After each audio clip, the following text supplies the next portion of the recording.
Another year, another iconic location for the Europe Cup as we bring you the 7th edition. Last year, it was in Paris in front of the Eiffel Tower. This year, it is here from Schlossberg, here at Casamontagne. Kyle Montgomery, a.k.a. the voice of 3x3, in your ear as 24 countries will be represented. 24 teams, 20 countries. As we get ready to hand out a gold, silver, and bronze medal one more again. Who's going to take the crown this time around? We got 3 days of competition. This will be day one. We're certainly happy to have you here with us. We'll get more into the competition and what to expect and which teams are favorites. But first, we're going to have to take a look back at our rules of 3x3 in case you didn't know.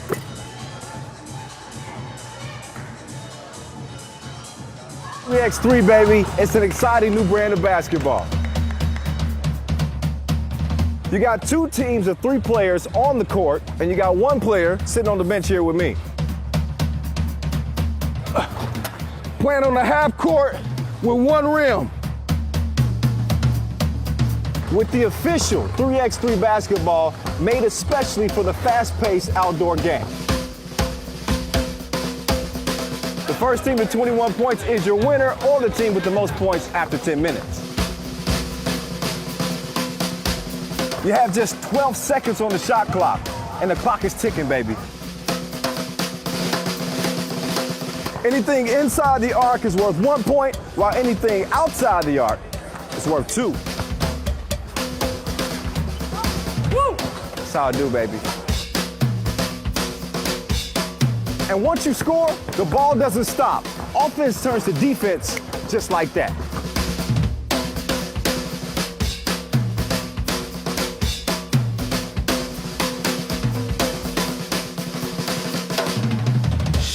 It's a 10-minute sprint.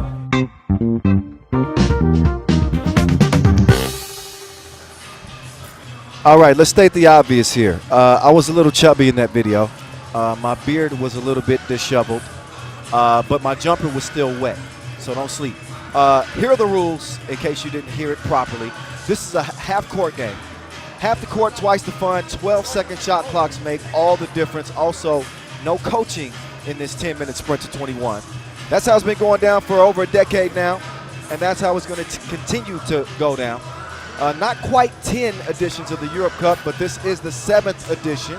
In case you don't know what happened in the last edition, we saw the Serbian men take gold, and we saw the Spain women take gold. And here's some more visual proof of how things went down in 2021. Again, that tournament happening in another iconic location in Paris in front of the Eiffel Tower. You can see Serbia's reign of dominance as they've gone back to back to back. Latvia getting a win back in 2017, a memorable one in the Netherlands.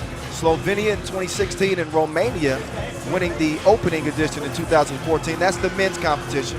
As for the women, I mentioned last year, Spain took gold. They're back to defend their crown. France was en route to try to get a three-peat. We saw that didn't happen. Instead, they took a bronze medal. You got Russia winning 2, and Hungary sneaking in there and taking gold in 2016. So, again, we will see who gets that 7th gold medal as these 24 teams battle it out for continental supremacy. This is always one of the most anticipated, one of the most animated, heated 3x3 national competitions in the course of the year. So as you can see, well, not from this shot, these are just friendly faces of fans getting ready to enjoy the competition today, but this is a one-of-a-kind venue atop Castle Hill, again here in Schlossberg. And I'm going to be probably butchering that pronunciation all weekend long. So just get used to it. That's until I turn Austrian. I say by day 3 I'm going to be there. Here are the pools. As I mentioned, today we'll get to see half of the field in competition as the men and women in groups B and D will lace them up for a spot in the quarterfinals. Only the top 2 advance, as you know.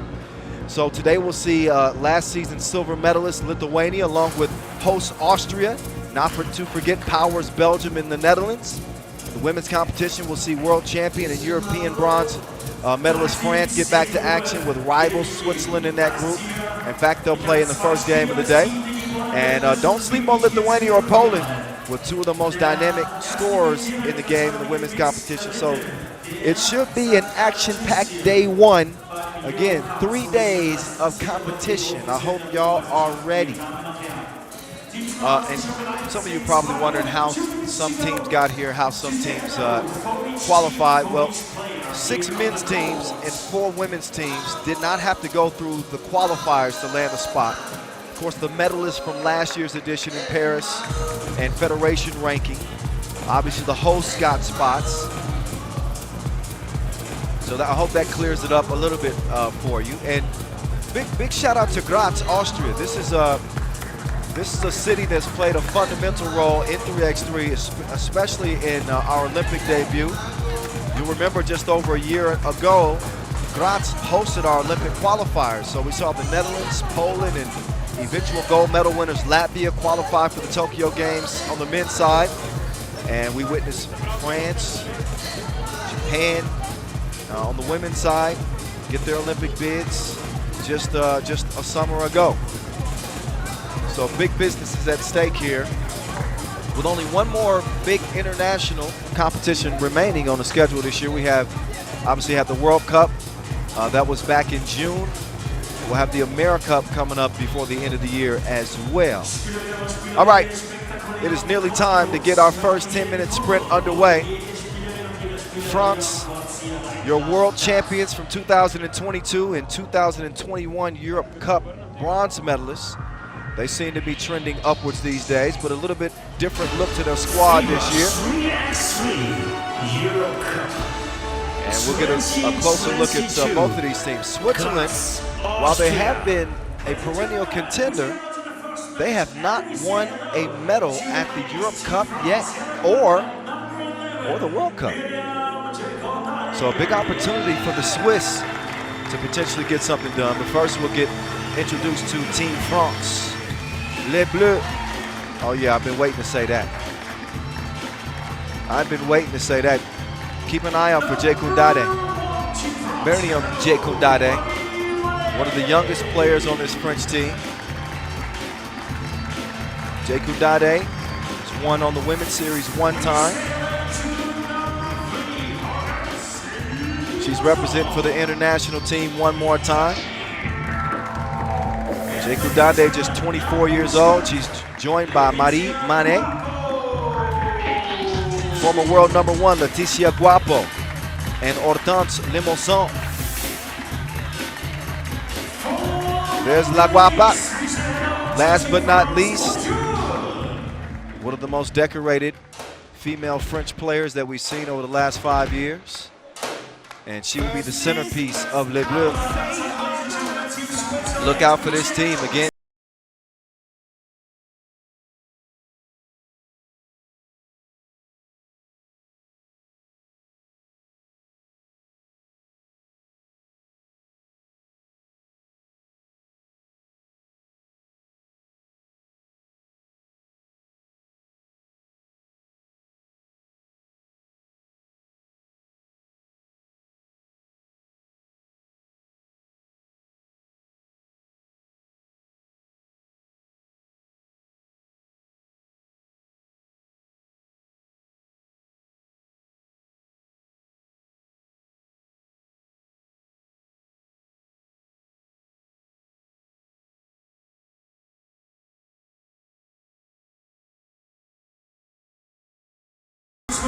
Giroud is their all-around star on this team, surrounded by some good shooters, some dynamic players, but Giroud, she's the one that does it all. She's rebounding, she's defending, she's scoring, and they're going to depend on her heavily to try to pull off a shocker here against France to start off this competition. So we'll start this with our customary coin flip. As you know, whoever wins the coin flip usually takes first possession. If the game so happens to go to overtime, whoever doesn't start regulation with the ball, then they will get it in OT. Our 2 officials, a couple of Yasminas, Alcaraz and Yuris. I call her Nina Lisa. She looks like Mona Lisa. I mean, come on, be honest. Look it up. That's how you get a nickname.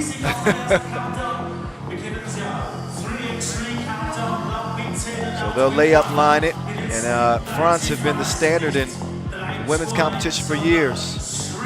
I mentioned they were trying to three-peat with Leticia Guapo leading the way. Didn't three-peat last year. Took the bronze, but they did win in both 2019 in Debrecen, 2018 in Bucharest, and don't forget about a respectable 4th place finish in 2014. And there's the top gun for the Swiss, Marielle Giroux. Long-time 3x3er, has been playing since 2014. And the 34-year-old, ranked #1 in Switzerland, will be trying to get it done. As you can see, France 3-1 head-to-head against the Swiss. So they'll try to knock off their neighbors again. Don't come asking us for no cup of sugar. And again, allow me to reintroduce myself. My name is Kyle, the voice of 3x3. I've had the opportunity to cover, let's see, 17, 18, 19. This is my 5th Europe Cup of 7. So I've been around a bit. And I'm looking forward to the competition as much as anybody. Let's get it on. The time for talk is over. 10-minute sprint #1 is underway. Pool B action for the women. Get it started. Marielle Giroux on the move, working on Jeku Dade. And that foul is going to be called on Jeku Dade. The U23 champion and world champion at just 24 years old, known as an outstanding defender. She was just a little bit out of position on that opening play. And Giroux is going to miss the opening free throw as Jeku Dade will get it to Limonson. Limonson drops off the package, it's delivered. Jeku Dade gets the scoring started for France. Around comes Hermine Jacques. She's going to put it up, get that out the bottom of the net. She is a sharp shooter. Limonson on the drive, she's going to come up short on the scoop. Quickly cleared by the Swiss as Hermine Jacques goes to work on Limonson. Oh, get that mess out of here. Jeku Dade is not in the mood for company. She says, you are not on the guest list. Get up out of here. Long arms makes her such a difficult player to score on. This time Hermine Jacques launches it up from deep. It's short. So Mané will keep that ball moving. Mané is going to get it back. Mané. She is Mané. She hits the dude.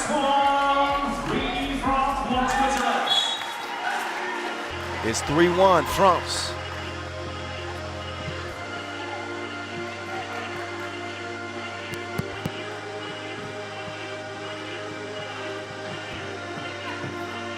Oh, nice spin move from Giroux. She's going to put it in as the Swiss keep pace here early. As you know, 7 fouls put you in a penalty, each team with a foul apiece. We have to go over these things. Look at the beautiful pirouette from Giroux. Those ballet classes paying off. Meantime, it's Mané. Oh, passed it into the feet of Jeku Dade. That's tied up, and that's as good as a steal for the Swiss. And Jeku Dade is saying, pass it up. I'm tall. Good to see Mané in this French uniform. You'll notice a different looking team this year than we saw from a year ago.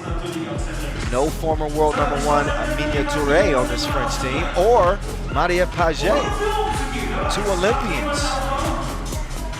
Now only 1 Olympian remains, and that is Leticia Guapo.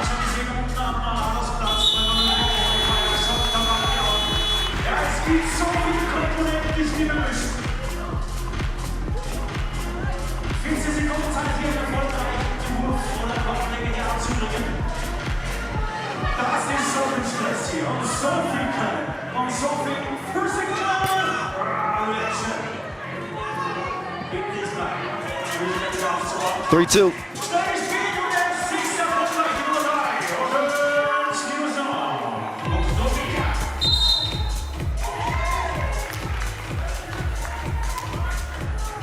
Two-point lead here early for France.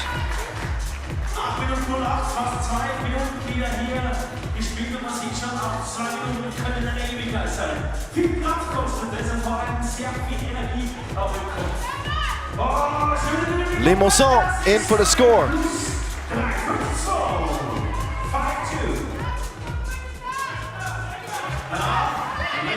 5-3. Back and forth we go through the first 2 minutes.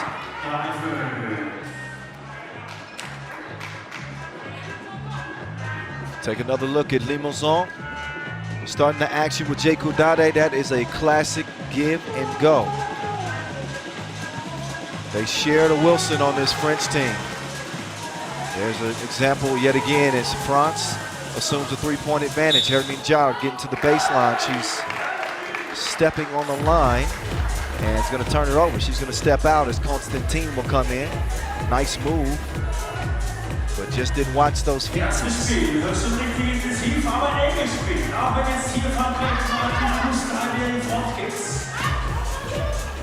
Guapo down low, Djekou Dade, give me that and you take this. Bucket. Hawks look focused. Could not quite get it done in their own backyard last year at the Europe Cup. This is the team that's going to come out with a head full of steam, please believe it.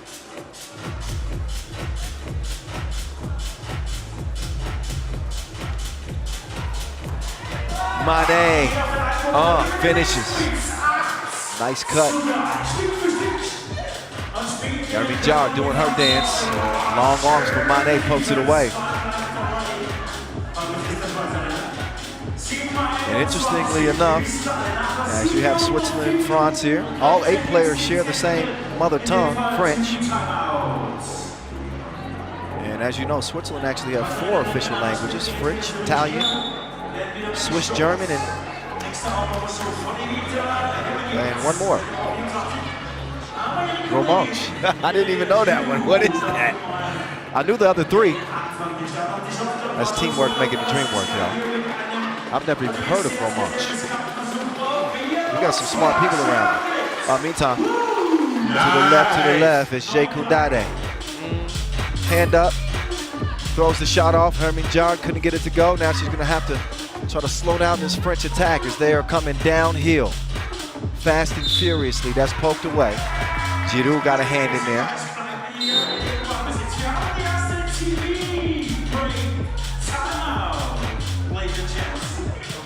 So our first time out, as we're under 7 minutes to go. It's been all France so far. They lead this thing by 6.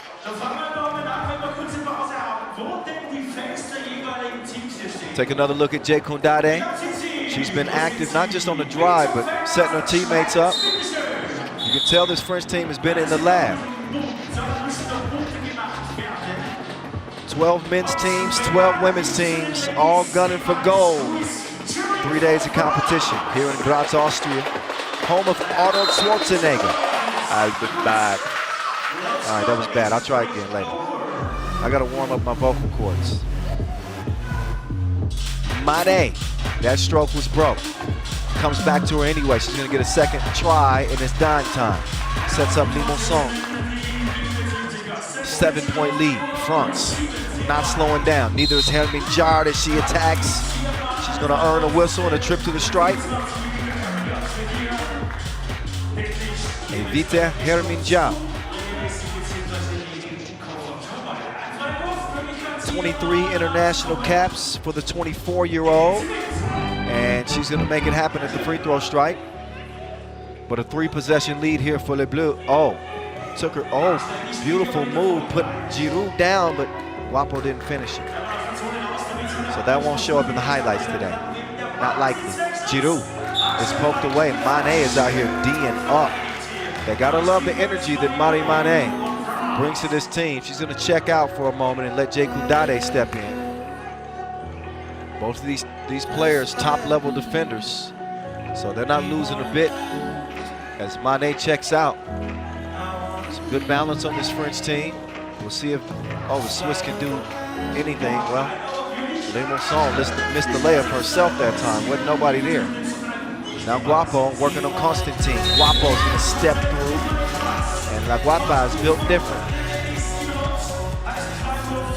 Saw her become a world champion back in June.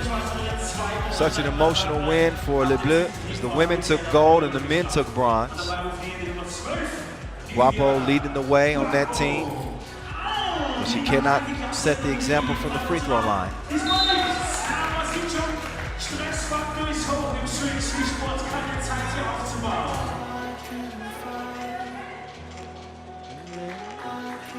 (10-4). Just over 4 minutes into contest number 1. Guapo. She wants to reset on the left wing. Guapo on the attack now. Gets to the center of the paint. It's poked away. That ball's going to go over the red. Giroud. Giroud turns the corner. Jekundade shadowing her. Oh, Jekundade gets whistled for a third French foul. Jekundade with good size against those long arms, the wingspan that she possesses. Jekundade's official height, though. Let's see. I gotta get my papers. I know she's tall. 185. There you go. Just a little nugget for you. Jeremy Jard misses my name. She will get it back.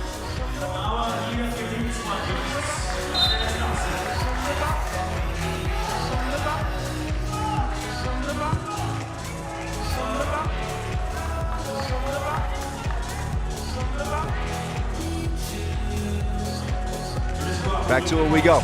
Guapo. Oh, beautiful dime.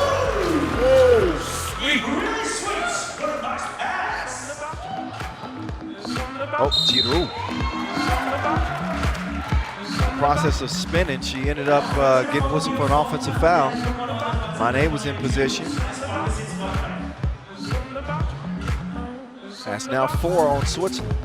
So the points and the fouls match. Jekundade with the ball fake as Mane was cutting. She's held up by another quick foul on Switzerland.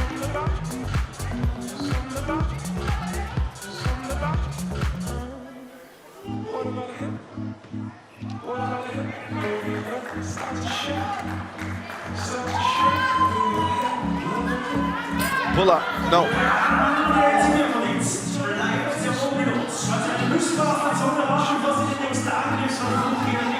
Now it's Hermine Jard's turn. She sees double quite clearly, 11-5.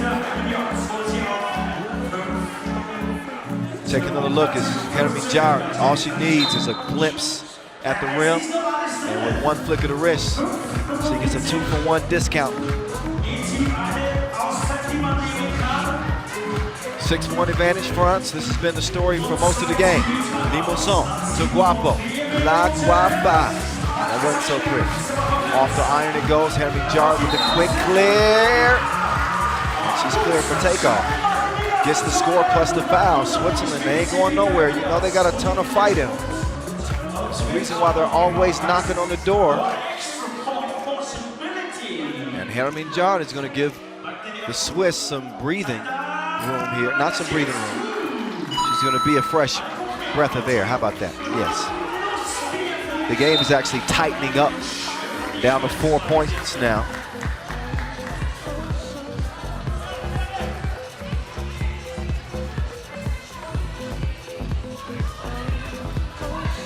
Limousin, pull up. Not that time. It's long. Rebound goes to the Swiss. Constantine. Nice up fake. She's going to drive it, kick it across court. That's going to lead to an easy lay. It's a 3-point game. Don't look now.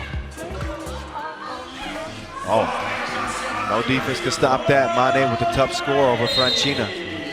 Now Francina fouled.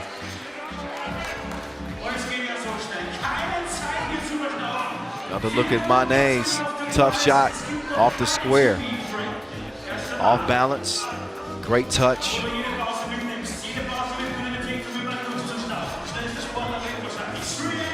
Jekundade decides better of it. Guapo, she's got 3 to shoot, got to put something up. Get it to the quickest player on the court, why not? Limousin fading, not hitting anything. Shot clock violation, over to the Swiss with 3:46 to go.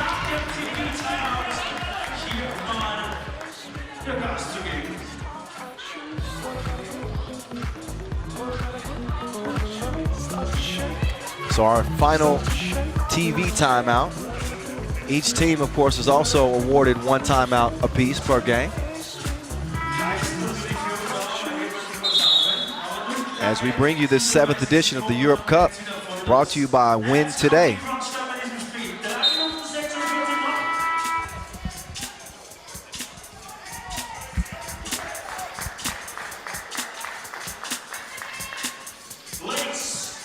Another a UNESCO World Heritage venue.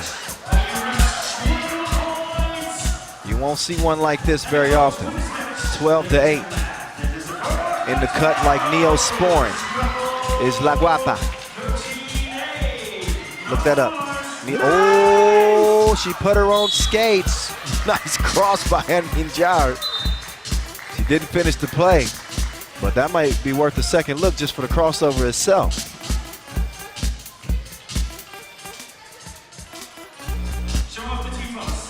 Maybe later.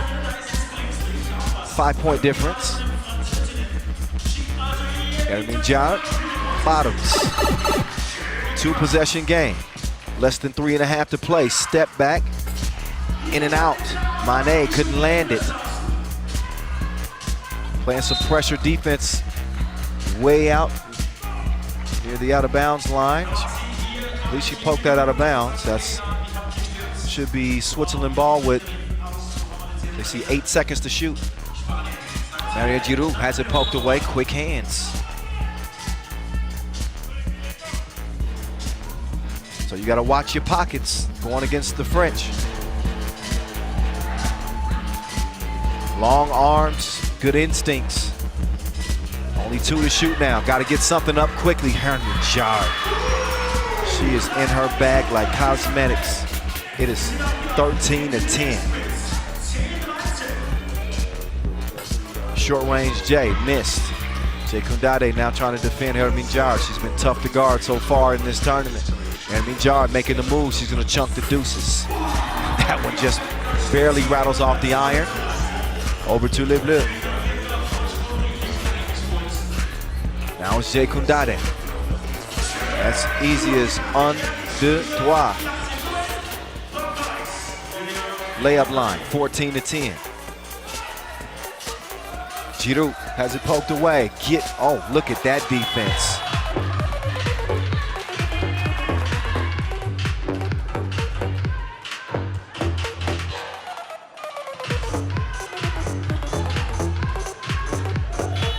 Oh, nice ball movement. 1 pass too many.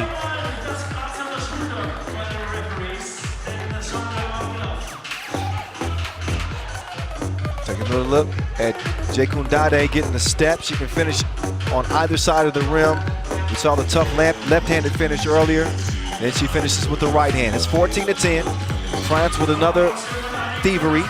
Behind the back, Limousin caps it off. Minjar though, oh, you cannot leave her open.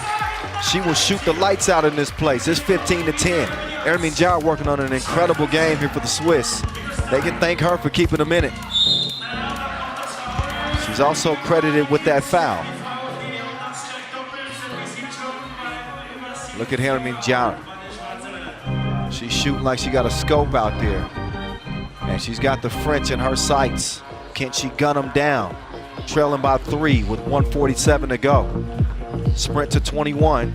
And France has set the pace.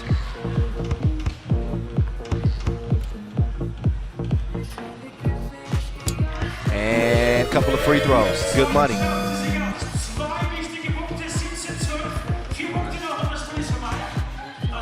Oh, no, ma'am. Hacked her. Guapo clears it, tries to get the reverse. It's blocked. Jay Kundade couldn't get the score, but she kicks it out, tips it out rather, to Guapo. Guapo, excusez-moi, but she doesn't make it. A foul called on the rebound attempt, and that's going to be number 6 on France. $1:24 left. Game number 1. Welcome to the Europe Cup 2022 if you're just joining us. 7th edition. New sponsor this year again, brought to you by Win Today. 24 teams represented by 20 countries colliding for European supremacy here in Graz, Austria, site of the 2021 Olympic qualifiers. Game number 1 nearly in the books as Mane attacks the rim, but an offensive foul is now called on France. No free throws coming because of the offensive foul. Only defensive fouls will put you on the line.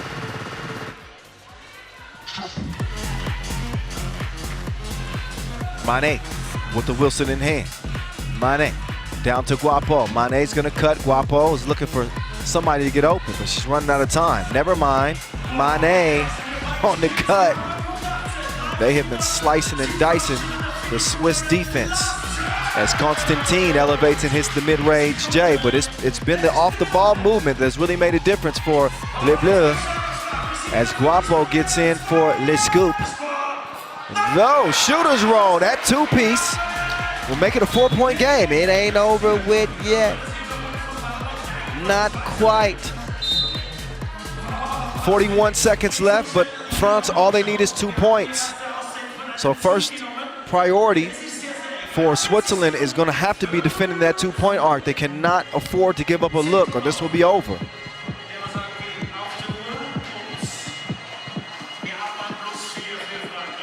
So look back at some of the action in this one. France has been able to keep Switzerland at bay for the best.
Block to seal it, and that's all she wrote. Les Bleus start off with a dub, 20-15 over Switzerland. As women's Group B play gets underway. A pretty dominant performance, I would say, for France. We saw Switzerland get as close as 3 in this game, but that was it. If you're talking about early in the game, as close as 2, but France just continued to build that lead. And they start off on a good foot. So they look to get back to the gold medal circle. Julian, when you're ready, we are ready too. Let's get it down to Julian Debove, who's standing by with Laetitia Guapo after France's opening win. Ju, take it away. Letty, we know this Swiss team. They played in so many Euro Cup, World Cups before. We knew it would be a tough game. How satisfied are you with this first game? We knew it would be a really hard game. They play since a long time together, so they know each other really perfectly. And we put intensity. It was what we asked for. So I'm happy and proud of my team. Your team looks a lot like the team that won the World Cup a few months ago, but there's one big change. You have Marie Manet now on the team. Talk about which new dimension she gives to your team. What are all the things that Marie brings to the team? She is tall and she has a really long arm, so it helps us in defense. And she's strong also. She can attack the basket, score at 2. So it's really important. And we are happy to play with her. Good luck. You're welcome. Yeah, where did you hear that before? Absolutely. It's not hard to see the benefits that come with Marie Manet being added to this team. And she had a big impact in their opening win here for day one of the Europe Cup. Here's how they got it done. France came out with some intensity and some precision when distributing the ball. The defense is going to be the centerpiece of what they do. They allow their offense to kind of funnel from their defense that they bring with Mané and Jekou Dade, particularly Laguapa and Limousin. They bring a lot to the offensive attack of this French team. And it was evident in a 5-point victory for Les Bleus to start things.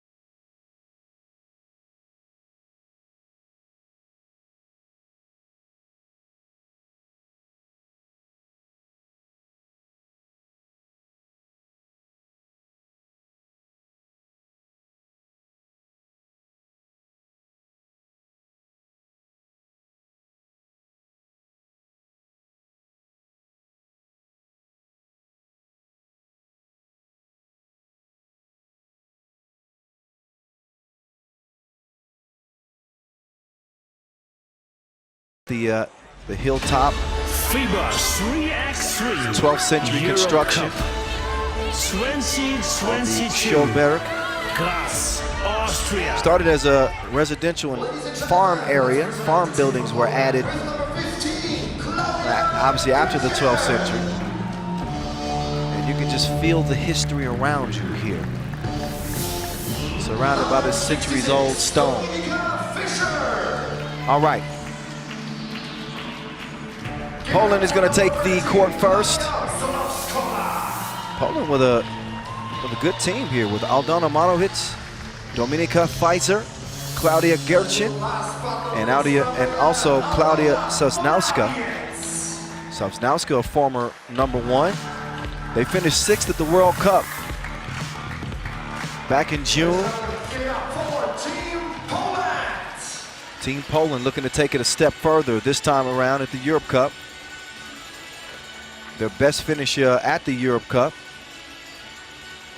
was back in 2019, a 12th place finish. So they want to do better than that, obviously. As they get it ready to lace them up for the first time against Cyprus.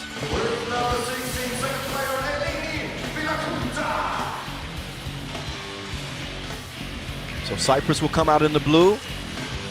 Their top scorer, Elina Pilekuta, Petra Orovic, Tiziana Raka,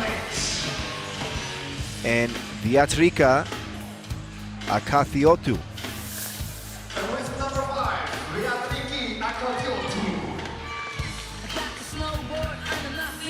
So there are the 4 that will represent Cyprus, making their Europe Cup debuts.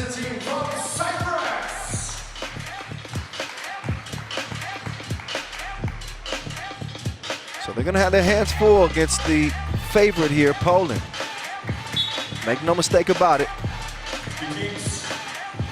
But they do have an MVP, a young MVP, in Elina Pilekuta.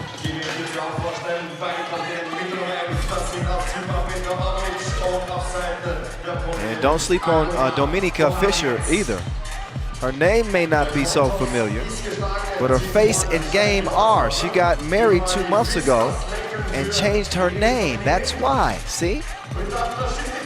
I appreciate her decision because her maiden name was so hard to pronounce. I would have been butchering it all tournament long. I mean, I gotta be honest. Some names keep me awake at night, I'm telling y'all. Blame it on the American tongue. But if you'd like to volunteer to give me lessons in any language, you choose the language, I will happily accept them. All right? Thank you. There's Aldona Morovic. We call her Kobe. She's got one of the most beautiful shooting forms in the game. I'm telling you, wait until you see. And she's an absolute killer. Had her career thrown off track, so to speak, for a bit. Suffered a really tough knee injury. But she's battled back. And she's back playing at a high level. Morovic can absolutely take a game over. She's a killer. A killer in white. And Sosnowska, again, as I mentioned, a former world #1.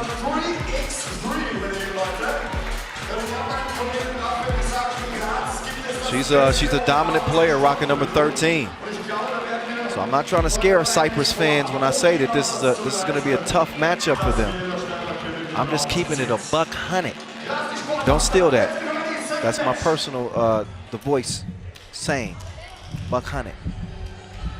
If you do use it, tag me. 9, 8, 7, 6, 5, 4, 3, and 3. All right, here we go. Game number 2. Pool D action getting underway. Poland and Cyprus. Kyle Montgomery in your ear. Fisher will pull up. Missed it to the right. That rebound goes to Blue. Working the pick and roll here. Leads to a good look on the shorty, but it was shot long. Sosnowska, she'll clear it herself. Splits the D, lost it, and cannot recover in enough time.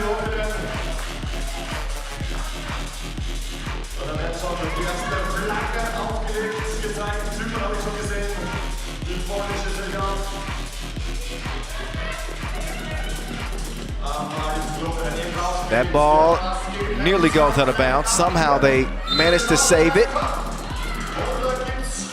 Oh, stepped on the line. That's going to be a turnover. Hey, if you happen to be following us on social media, thank you. If you're not following us yet, don't make us come find you. We will. We've got a qualified staff that can do just that. Give us a follow at FIBA 3x3, at FIBA 3x3W, and use the hashtag 3x3Europe, 3x3Europe, and everything that you post regarding the tournament. We would appreciate it. Thank you kindly. Just getting day 1 underway.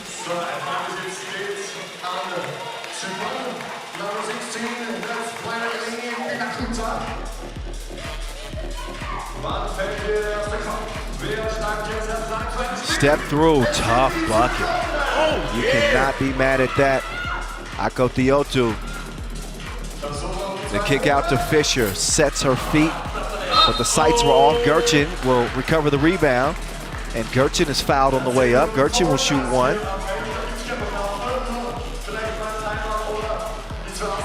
Saw Gerchin really play well at the World Cup this year, too. Hit some big shots. Capable player, for sure. And that shot is perfect from the line. 1-1. Cyprus trying to make a name for themselves here at the Europe Cup stage. Nice footwork, but got to work on the handwork. That one swung over. Gerchin. That one comes up short.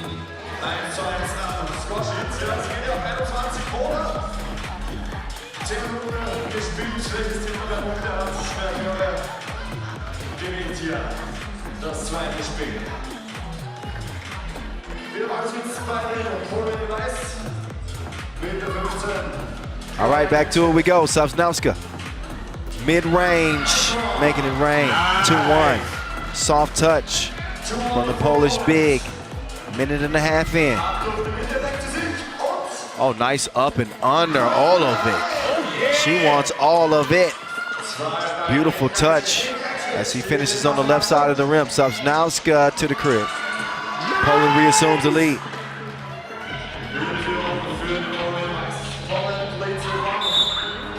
Manovic gets whistled for the foul, trying to take some cookies there.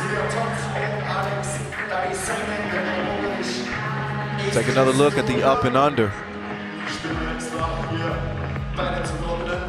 Cyprus, you know, they got talent here to compete.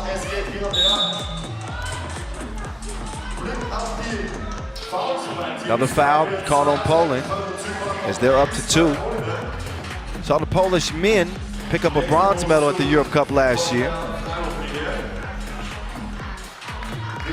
And the women trying to make their claim to some European success at this level. Manovic, no, that was Fisher actually, she missed it. Manovic is rocking number 11. Oh, Fisher. Oh, what a score, unbelievable. How, Sway? Jeez Louise, some of the shots that we've seen Akatiotu make in this game have been unbelievable. She's fouled this time. Akatiotu is in her bag right now, watch out. Cyprus keeping pace here, take another look. Flips it over her shoulder like a backpack. Wasn't even looking at the rim as he kisses it off the glass with plenty of English. What language do they speak in Cyprus?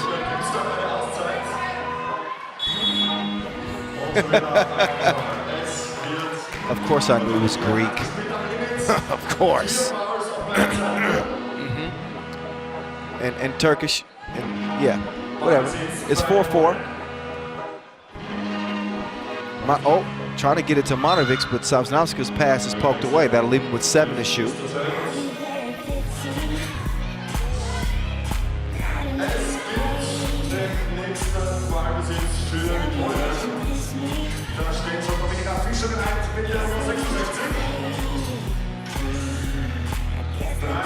All right, back to it we go. Manovic. 4-4 stays after the miss. 3 fouls apiece.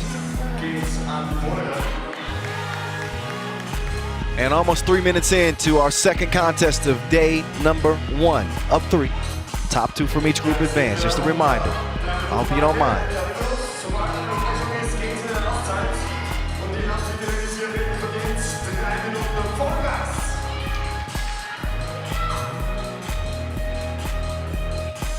Knotted at 4, seeing some pressure defense in the corner.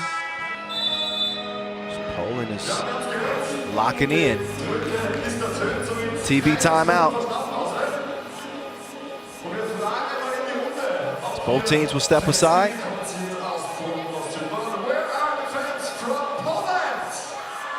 Competitive game so far. And we've seen some beautiful finishes. Akatiotu with a couple of highlight reel-worthy plays, as well as Orlovic.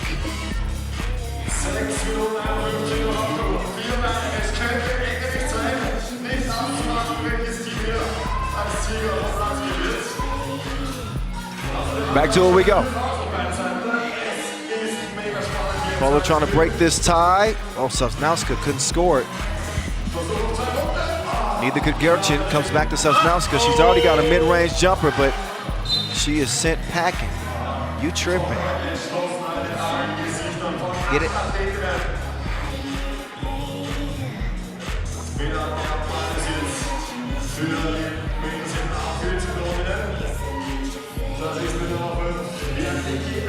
Here we go. Cyprus. All good into Orlovic. Orlovic with the spin. Not enough on the reverse attempt. Sosnowska going down to try to get that loose ball. She has it, and it's still alive here for Poland. Gerchin will have it. She's only got 4 to shoot. They got to make a decision here. And Sosnowska puts it up off the iron. Gerchin recovers and puts it up and in.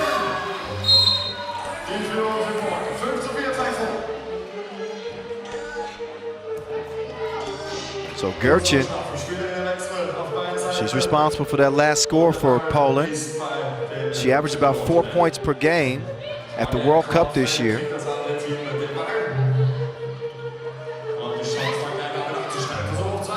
Oh, that didn't happen. Sosnowska is going to snatch the rebound. It's kicked out. Matovic's been relatively quiet in this game so far. Good defense, better cut. That was textbook right there. 2-point contest. Good luck with that. I'm telling you.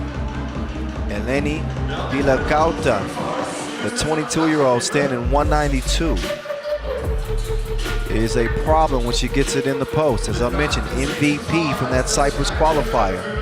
At 21, she's a problem.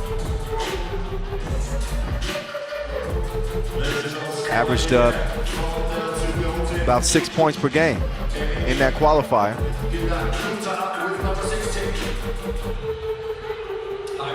Vilacauta at the line. No. Matovic, you can't give her that much space. Come on now. Look at the flick of the wrist.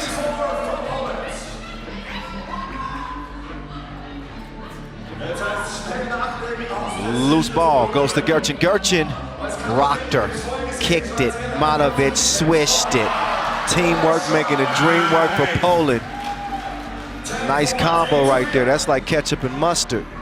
6-point lead for the Poles. Good defense there from Fisher. She prevents the shot as we get close to the 5-minute mark. Poland has expanded their lead on the right wrist of Matovic. The right decision. Either side of the court, she's finding the bottom of the bucket.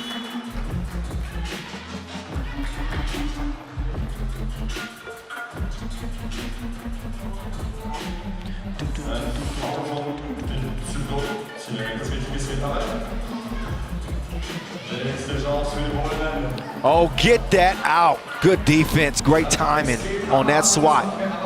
So Cyprus had enough of it. Sosnowska, she didn't learn. These goals ain't loyal. Vilacauta, she's gonna take it and put it in. Still a 5-point difference in this contest. Poland still playing downhill on the attack. Beautiful feed, gotta finish those. Sosnowska just too much sauce on that. Orlovic put her in the blender.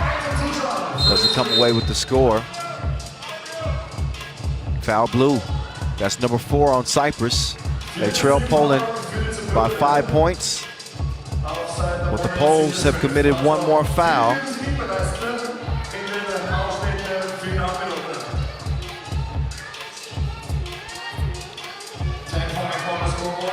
.417 and counting. Gerchin wants to get it to Matovic. Matovic's got the hot hand. She gonna need an oven mitt pretty soon. This woman is cooking. 6-point contest.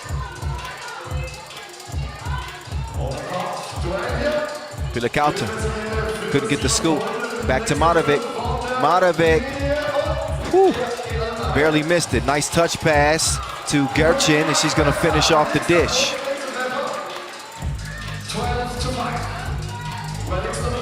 Good D here. Sosnowska pokes it away. Gerchin making her move. She's hacked on the perimeter by Raka.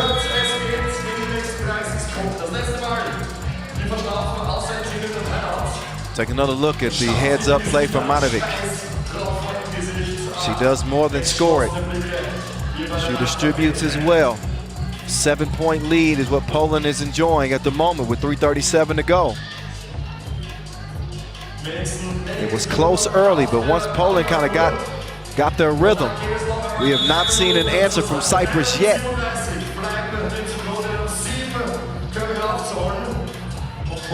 Sosnowska taking a commanding role defensively. And Matovic, she started off fairly quietly, but her game is speaking loud now. That time Matovic will give it up to get it back. Matovic pushed on the baseline. It's a blue foul. So now Cyprus has surpassed Poland in fouls. They're up to 6.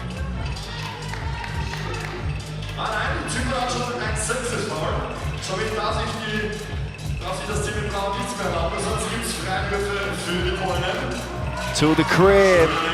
That's easy breezy. So how about some offense and some defense from Fisher? Doesn't get the steal. Instead, an easy layup for Cyprus here. Oh, but you got to defend that 2-ball corner pocket. He's playing billiards out here. Oh my goodness. They are shooting like a Dick Tracy film. 17-6.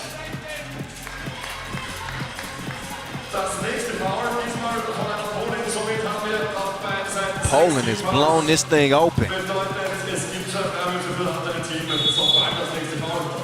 This time it's Gerchin from the corner. She knocks it down. Fisher getting in on the action. And of course, Matovic with a few twos herself. As it's up to a 11-point lead.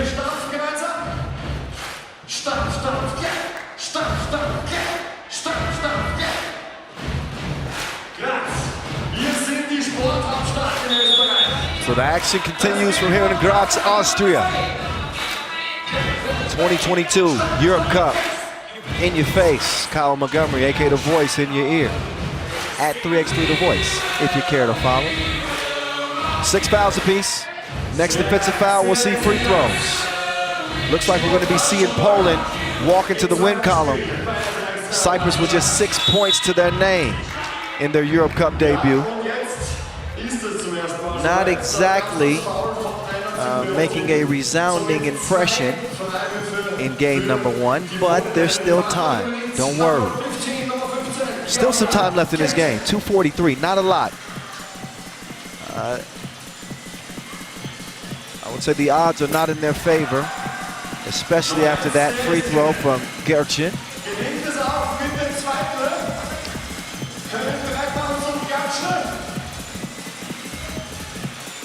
Gerchin, again, she splits a pair. But for some reason, Wilson likes her. Came back to her.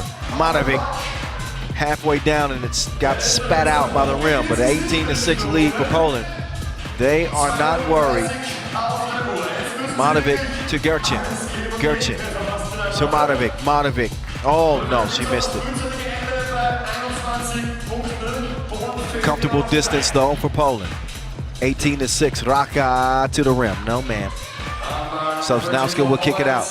All alone, now she's got reservations for 2. Gerchin doubles up, top of the key. It's game point Poland. That one mishandled out of bounds. It'll go back over to the Poles with only 1 more point to score before they put this one on ice.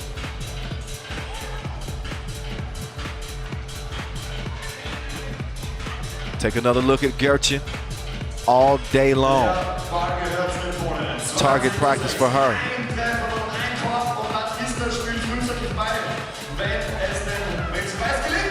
Matovic's trying to put it away. Couldn't do it.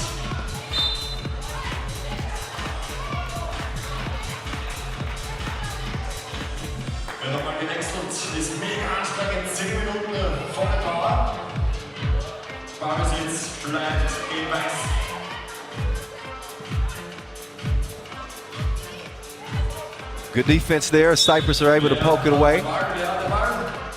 They don't want Fisher to get comfortable.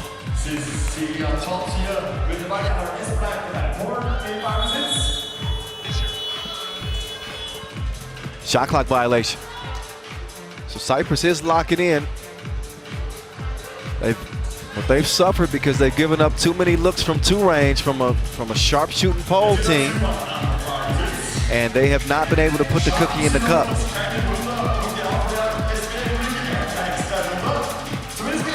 Right on cue, though. They will get a bucket there. Vilakauta. But a 13-point lead for Poland. Gerchin, no. What you'll see is Poland shoot a bunch of twos here, you probably wonder why didn't they just go for a 1-point score. In the event of a tiebreaker, most points will determine the three-way tiebreaker if it gets there. So expect a lot of deuces to be chunked. Bielakauta tracks down the rebound. Nice step through Olovic. Oh. Can't blame nobody but yourself. Straight on. No, the two is missed.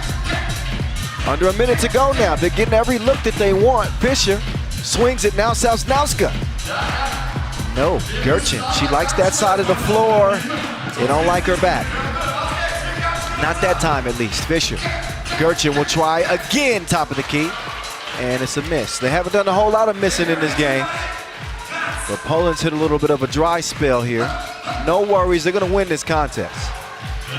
It's just a matter of when that final horn sounds and if they get to 22, will this do it? No. Long rebound. Goes to Cyprus in blue. Yeah, Cyprus ought to start chunking the deuces. That would be a good idea. Only with 8 points. Back to Sosnowska. Sosnowska all day long, but she ain't got all day to play. She gets rid of Cyprus with one last two-strike. 22-8 is how this one ends, as Poland puts it on the newcomers to the Europe Cup. Welcome to the European Games. Again, 22-8. Poland over Cyprus. They sent Cyprus back to the hill. Never mind, that was bad. Let's look at the highlights. How about we do that? Sosnowska with the touch mid-range. She could do that. A well-rounded game. And we saw some fight from Cyprus early on, but we didn't see much of it after that. This was a one-sided affair, to say the least, as Poland was chunking the deuces all game long, whether it was Fisher, whether it was Manovic, whether it was Sosnowska, each one of these players with the touch in this game. It is a heck of a luxury to have shooters 1 through 4.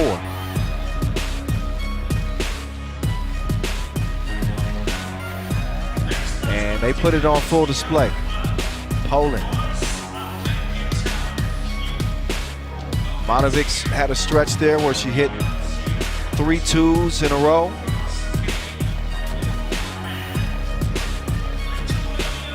And helped lead Poland to a victory here. So we'll get a chance to step aside for a moment. Our next game is not scheduled until 45 after. No, excuse me. 50 after. Never mind, they're here. We were a little bit ahead of schedule. We got Lithuania and Hungary coming up as we'll open men's Group B play. I thought we had a break. That's after this one. So Lithuania, man, they have been on the uptick here recently. We just saw Shake Gubale, who play on the Pro Tour, of course, get all the way to the Montreal Masters final, ended up losing to Latvia. Lithuania, as you know, took silver at the World Cup this year. Darius Tarvidis was a part of that team. They got Ivaldas Jalgis on the squad as well, who plays for Mariampole Mantiga, and Uzi himself, Marius Uzupis. So a different looking team, not to forget about Ignas Razutis. A well-rounded Lithuanian team, but a little bit different looking squad than we saw at the World Cup, and a little bit different team than we saw at the Europe Cup last year. Let's see if this collection of 4 players can get it done. As for Hungary, out they come in the red. Siesto, gentlemen. Let's see what they bring here in their opening game. Hungary nearly qualified for the Olympics in Tokyo in their own backyard, got all the way to the final and lost to Belgium in a close contest. So they'll be looking to make some noise here. Not just make some noise, but get a medal. Tomasz Ivosev, AKA Frankenstein, get back in place. Kellerman Balaz, Ivan Keller, and Attila Demeter comprise this 4-man Hungarian squad. They'll get warmed up. These two countries familiar with going toe-to-toe against each other. And a fairly evenly matched squad. Shout out to Alex Tali-Seyman and official Matic as well.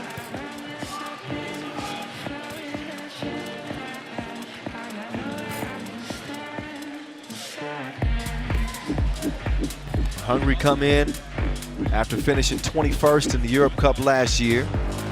Their best finish at the Europe Cup was a 7th place finish in 2017. There's Marius Ujupis. Incredible seeing him win the silver medal and then seeing him propose to his now fiancée, Martina Petranaite, after the World Cup. As Tomasz Iwo said, he's been playing for the Aliens this year as he's taken his pro career elsewhere. Actually started his pro career playing with the Serbians. And he's representing on the national team with Hungary. Lithuania 1-0 all time against Hungary at this stage. Let's see what happens. That was the Europe Cup 2019 quarterfinals, by the way. The only time they've laced them up against each other here at the Europe Cup. So here we go. First men's action of day one. Kyle Montgomery, aka The Voice. I'm going to be narrating it the whole way through. Lithuania will start with the rock. Jalgis down to Tarvidis. Tarvidis. The hook is a no-go. Attila Demeter wants to get it down to the basement. You know Frankenstein wants to go to work. That dude is stronger than a crowbar. He just puts it up and in. After he battles for the rock, gets Hungary on the board first, but can he defend? Not that! Darius Tarvidis with the smash. And what an emphatic way to get his team on the board. Attila Demeter is going to answer as he cruises to the crib. 2-1 Hungary early.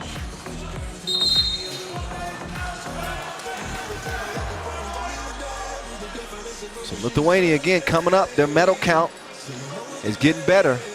Take another look at Darius Tarvidis. He told me that the next time he saw me, he'd like to have a nickname.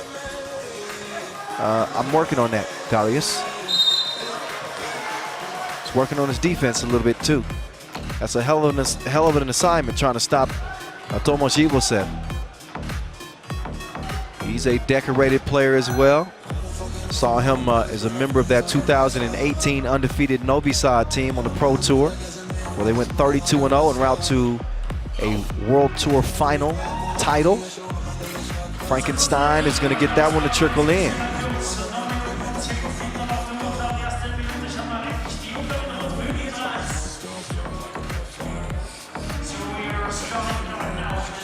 Meantime, it's the Uzi. He's got it off safety. Shoots Lithuania, winning it within one. How about Attila Demeter? This dude is showing great touch on the drive. Really seeing his game evolve and mature. Attila gets called for the foul there.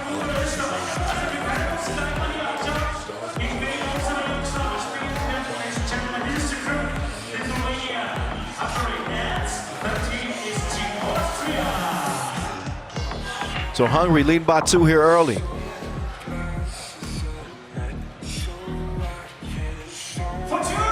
Two-piece, no. Iwo can't track down the rebound.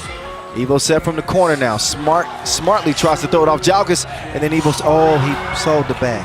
Missed the crib. Jalgis from the corner. Splash. We're all even. 4-piece. Nice start to this contest. Nice shot.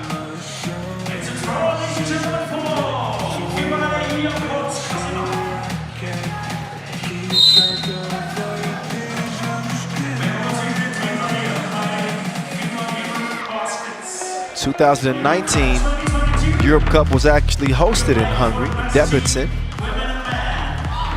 Attila is going to miss that one long as that one trickles out of bounds.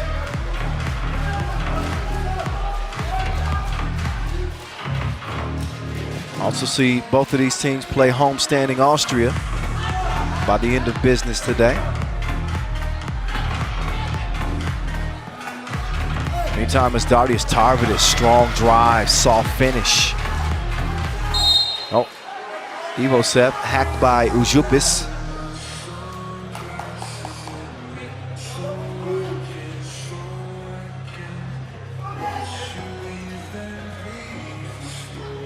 They'll reset, but throw it away. Bad possession there for the Hungarians.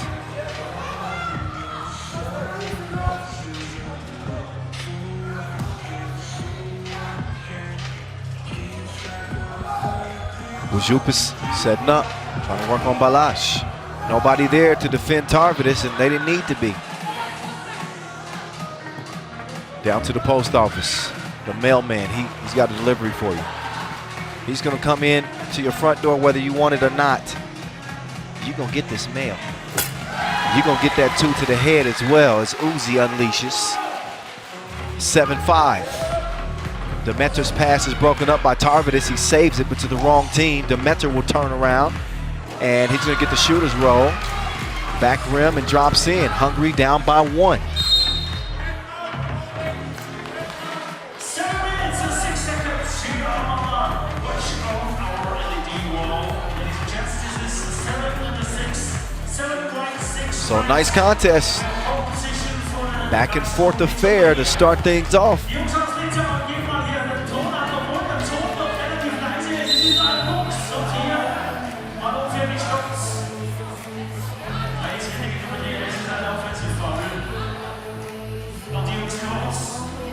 Seven minutes. Next dead ball, we'll get a break in the action. Both teams will get a chance to get some energy, recharge a bit as Ivosep goes to the spin move. Ivosep puts it up, he misses it.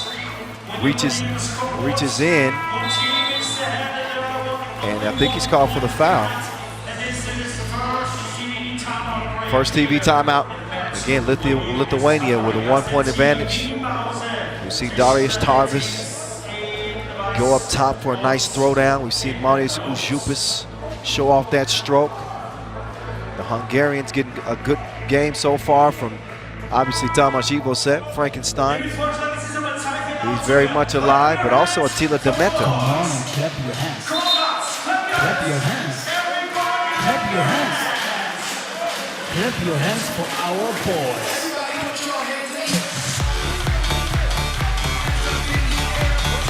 Hungary did not qualify for the last edition of the Europe Cup, so this is their first time back.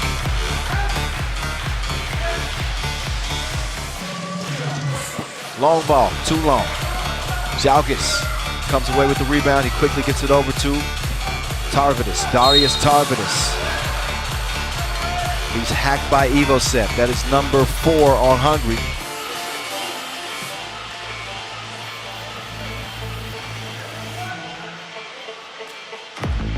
Darius Tarvidis will step up and shoot 1.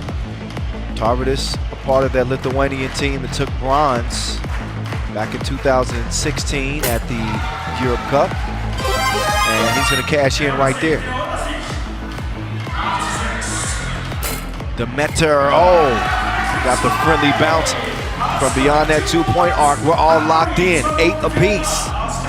Tarvidis steps back. No, Ujupis follows the miss, but misses the lay. Razutis, no. Ujupis, yes. Oh, looks like Ivan Keller took a shot to the grill. And hopefully he's okay. I know how much that Ivan likes to look at himself. He's got a painting in his house on his ceiling of himself. As soon as he walks in, he looks up and admires what he's become. Make sure his teeth are all in the right place. As he's going to set up in the corner.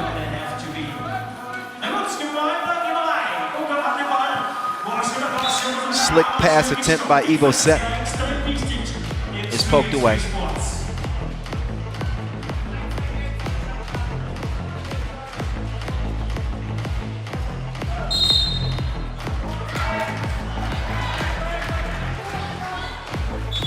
One-point advantage here for Lithuania. Foul on the elbow. Oh, no, wait. Is there blood on the elbow of Razutis? Razuta's saying where? He can't see it. Official Matic sees everything, so we're going to trust what he says.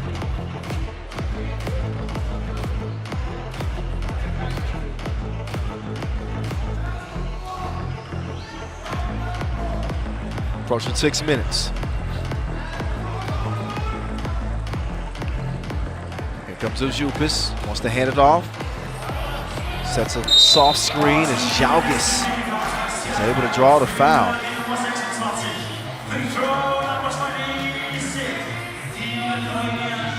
Valdis Jalgis.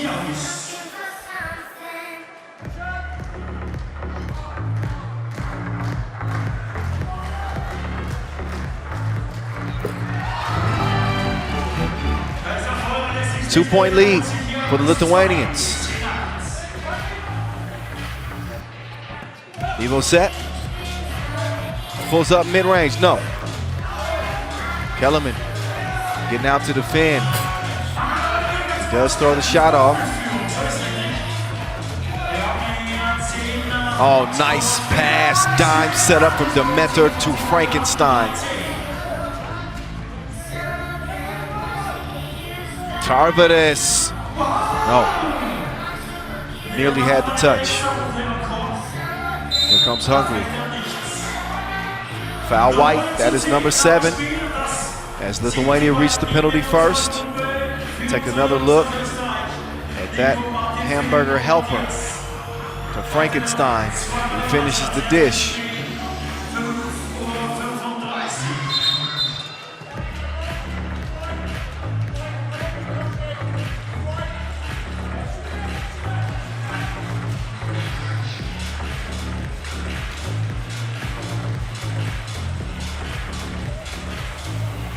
Evo set, knocked down.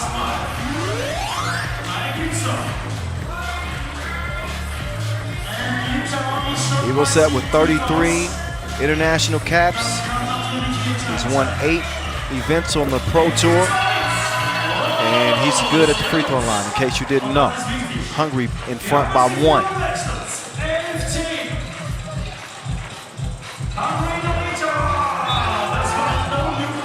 This game going back and forth like a bus route. Hungary taking the lead, Lithuania taking the lead. Now Hungary's in front by 1. 5 minutes to play.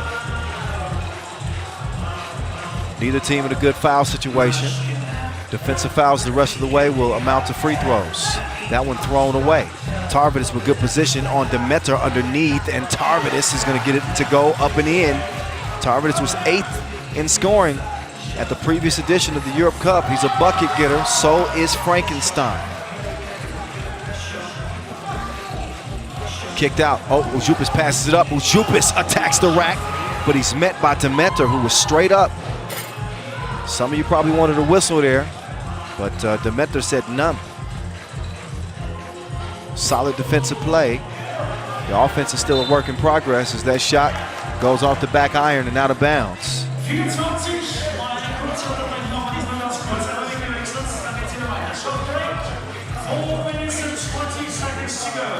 4:20. Jalgis on the cut, no. Oh, Frankenstein called for the foul. There was some contact at the end there, even though he can't believe it. Take another look and judge for yourself. Oh yeah, yes. That is a hack if I've ever seen one.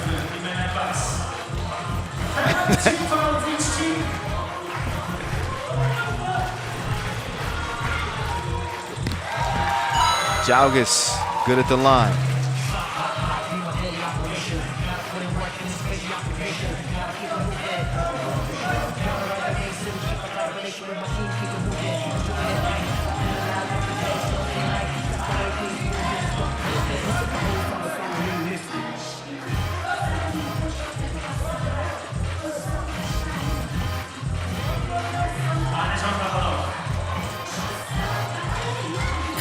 Jalgis gets it in.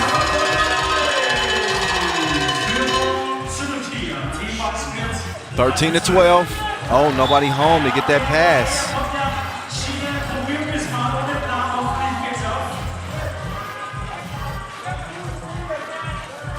Four minutes and 6 seconds.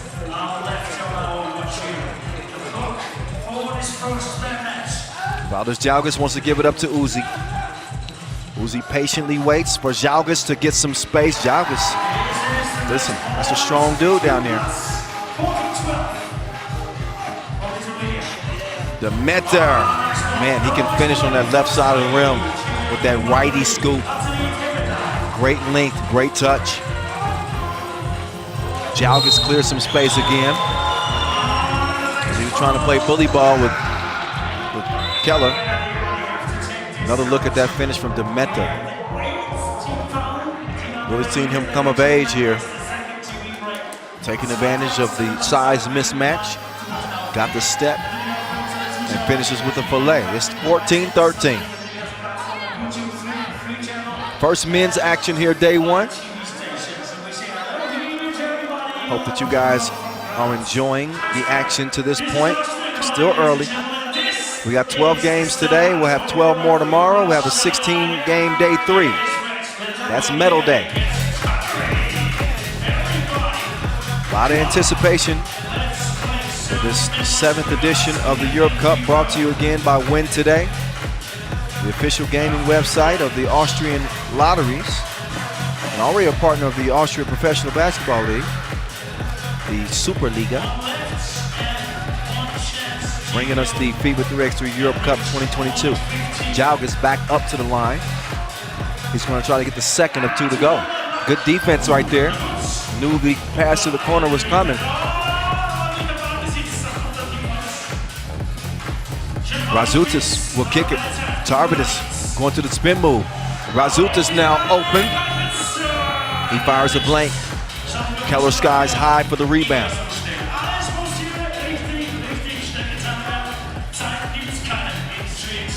Demeter's pass is broken up. They got to shoot it up. Quickly they do. But that one goes a miss. Tarvidis now 2-on-1. They leave Jalgis just enough space to shoot it. He missed a shorty. Razutis to treacherous Tarvidis. He's drenched. 16-13. Demeter can't answer with a 2 of his own as Jalgis will recover the rebound. 3-point advantage here for the Lithuanians. They get another good look. That one goes begging.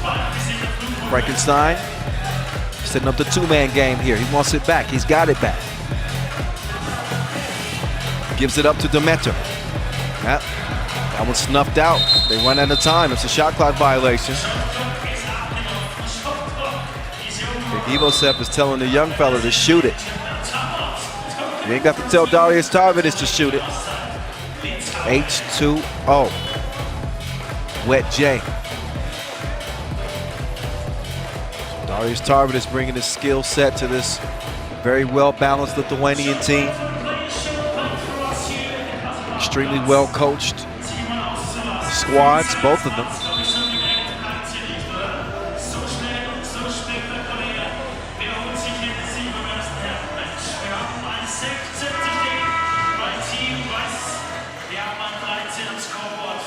.216 left. The fans are packing the place here atop Castle Hill. Jupis, he reroutes. Lefty, stroke, no. Here we go. Oh, nice pocket pass. For the push.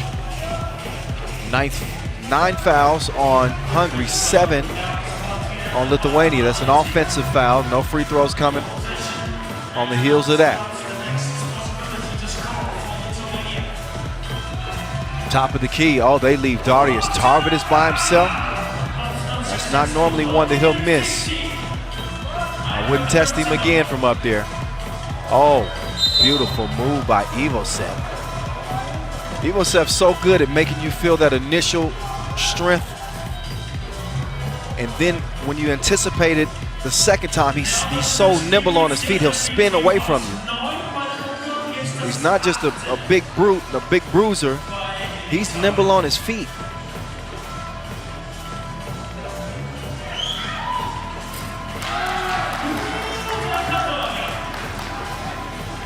Not a whole lot to speak of at the free throw line right now.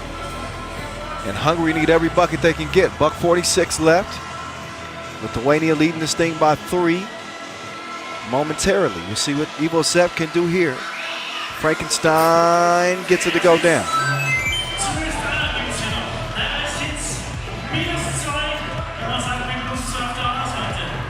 Oh, Jalgis left the defender. Frankenstein says, go away. What a vicious block at the rim. Down low to Ivo Sepp. We saw the D, now we see a little O, and Hungary are within 1.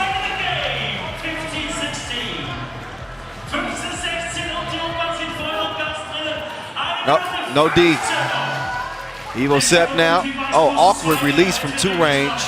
It doesn't land. A minute 8 and counting. Tarvidis to Jalgis. What a feed. Great positioning there from Jalgis. And he's going to put Lithuania back up front by 3. Here's Demeter doing his dance. Steps back. No stroke that time. As Jalgis will come away with it. But not yet. That foul is on red.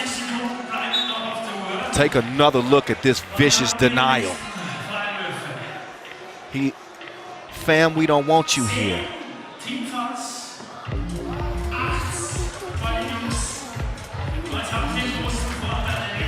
51 ticks left. A 10th foul on the Hungarians. It means 2 free throws and possession for Lithuania. Razutis blows the first of 2. Makes the second. Lithuania's closing in on what looks like it'll be a win for them. But a 2-possession game and 50 seconds to go. This is not done yet. Although Lithuania could end it from the corner, Darius Tarvidis, no.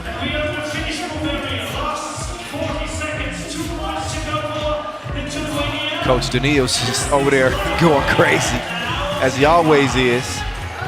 Ivo Sepp will bring his team back within 3. They need to get some twos going if you're hungry. There's Ujupis. Kicks it out. Tarvidis deep 2. No. Keller snatches the board.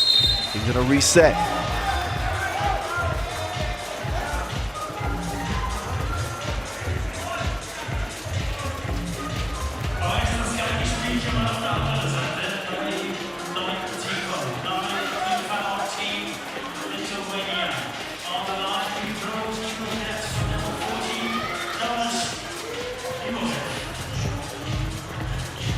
Big free throws here for Ivo Sepp. He swishes the first. And as I said, the game is not over with. Not in 3x3 with 12-second shot clocks and 2 teams in a penalty situation. Ivo Sepp can get it down to a 1-point game if he hits this. He does. So 3 seconds separate the game clock and the shot clock. Here we go. 1-point lead for Lithuania. They got the rock in hand. Darius Tarvidis directing traffic. He's got 4 to shoot. ISO game working on Ivo Sepp. Tarvidis kicks it out. Ujupis does not get it up in time. He does not get that up in time. That's a shot clock violation. They'll take a look at it.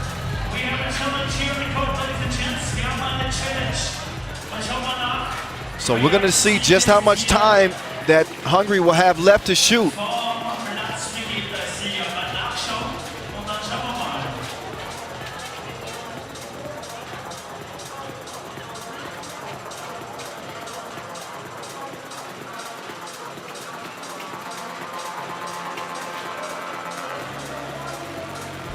Are they saying that he got that off in time?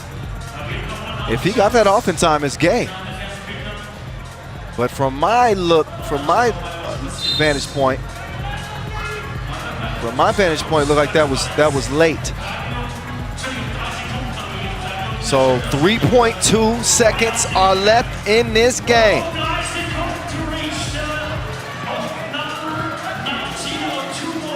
Hungary will have a chance here. Attila Demeter with the ball. He gets the step and the scoop, but it goes off the iron. Is it cleaned up? Question is, no, the tip won't count. I think this one is going to end 19-18. Demeter is arguing for a foul, but he's not going to get that call. That is it. That is it. This one is on ice. 19-18. Lithuania hold off Hungary. What a thrilling finish, though. Take another look at that last drive. We had seen Attila make those shots, a couple of those earlier in the game, and that one just goes off the iron. Keller's tip is just too late. Just too late.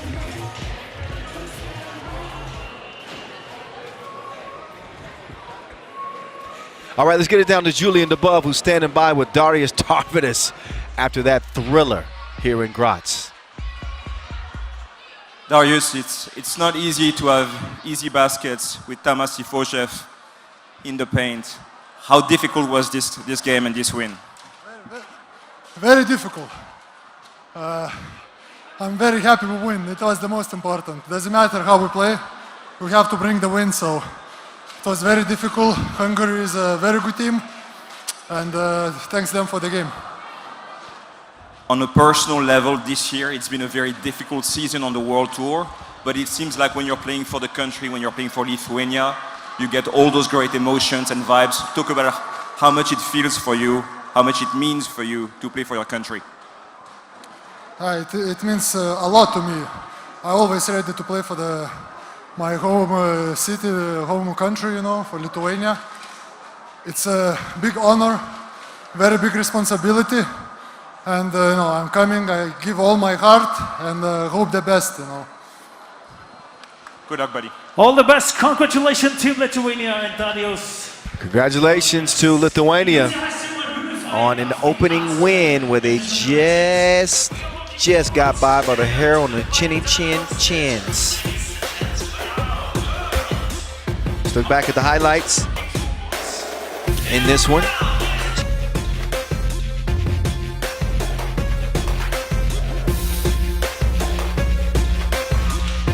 There's Tarvidis there, getting that lefty stroke. Oh, no, that was actually Uzupis. My bad. Uzupis with a solid game, too. But the Hungarians refused to go away silently. We saw Tomas Ivosev get a couple of big free throws there at the end to pull his team within one. And they had an opportunity. They really had a chance. But credit Lithuania for holding them off, even in the final moments.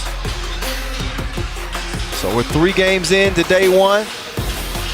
A great game from Attila Demeter. Unfortunately wasted for him and his team. But Lithuania breathing a sigh of relief. There's the big block from Ivosev as he says, "Num kasi num." Num kasi num. In case you didn't hear it the first time, no thank you.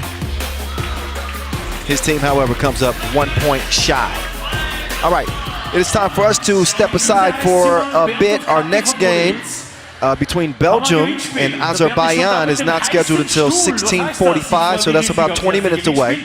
In the meantime, check out some of the nastiest crossovers you're going to ever see, some of the filthiest dimes you're ever going to set eyes on, and some of the most devastating dunks in 3x3. Enjoy. We'll see you in 20 minutes.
wish that was a delicacy.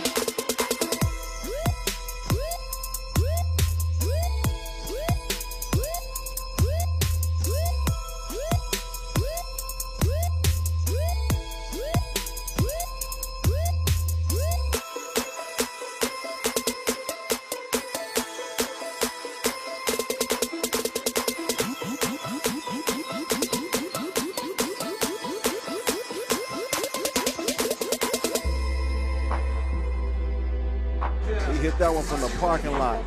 Off the glass, saved behind the back like an informant. 19-8.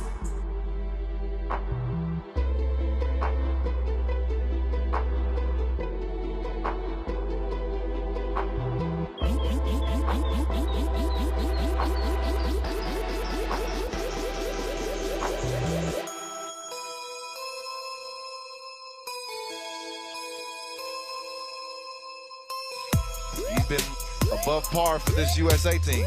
Oh my goodness! That was filthy.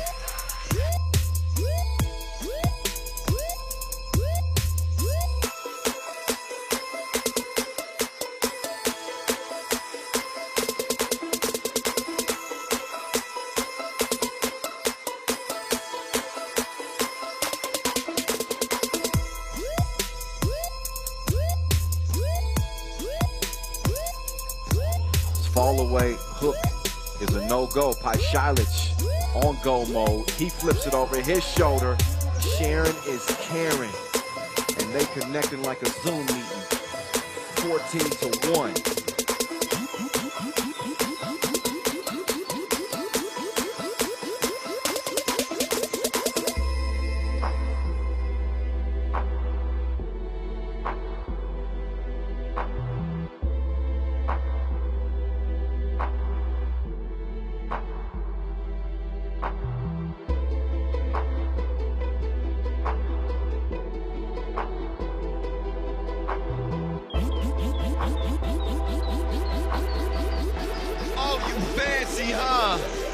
No-look feed from Soka sets up Melo. 16-9, Fabricio with the rebound.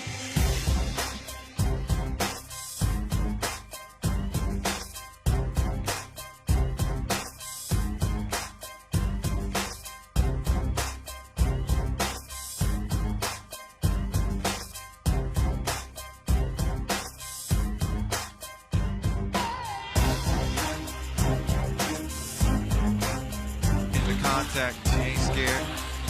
Oh, the magician. Voila, alakazam. The only thing she has done is disappear. I think she can do that too.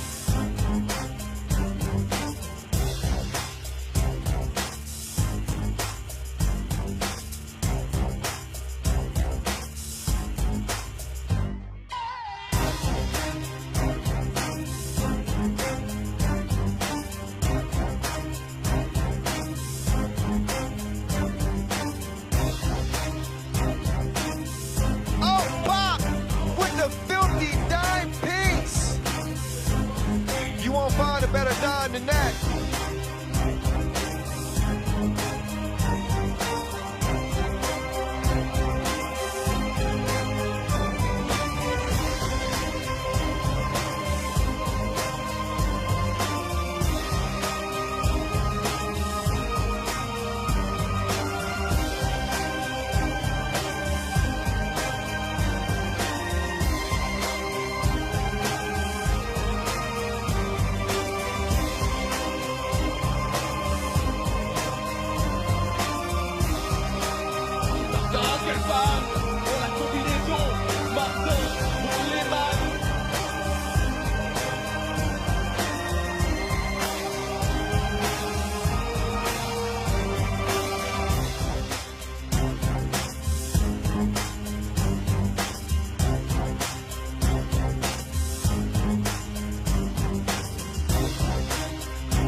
lonesome.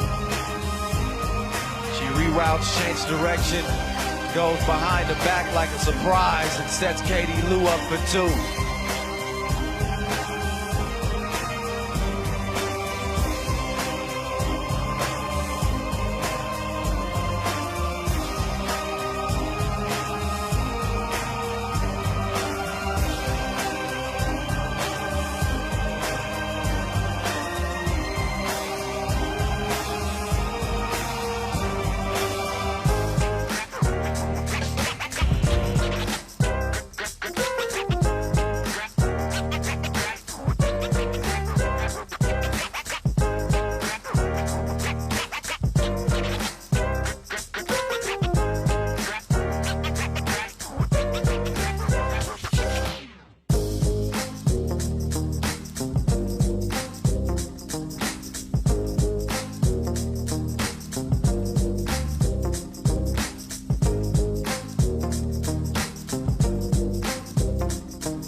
Miller time. He's living the high life.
himself. He flies private. And he's finishing with Phil. Fix the nets, please. Goes through the legs and over the top of two Mexican beauties. Does it get better than that?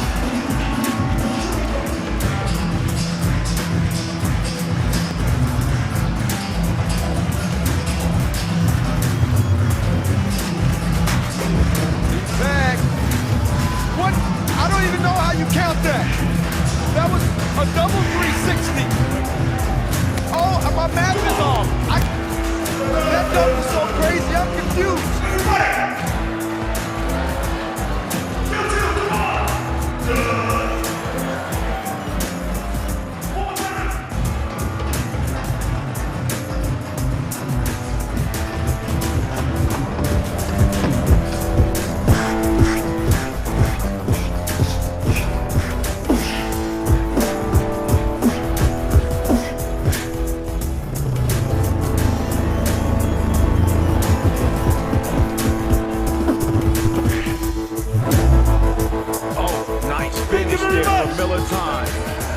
Goes off the bounce.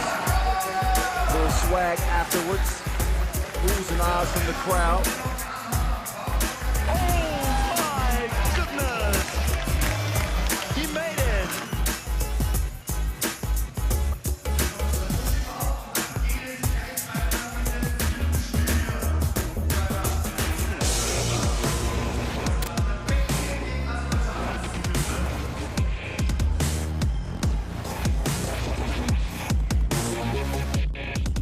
Amen! The East Bay over Tyler Kirk.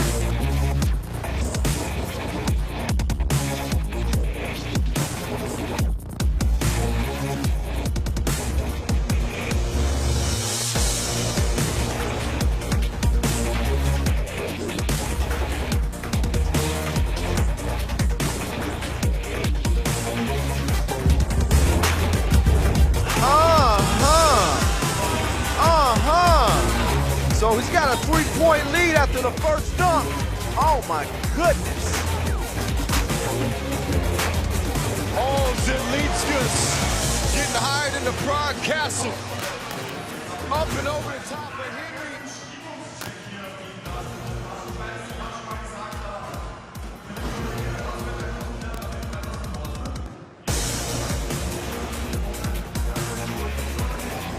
Oh, MG. That game.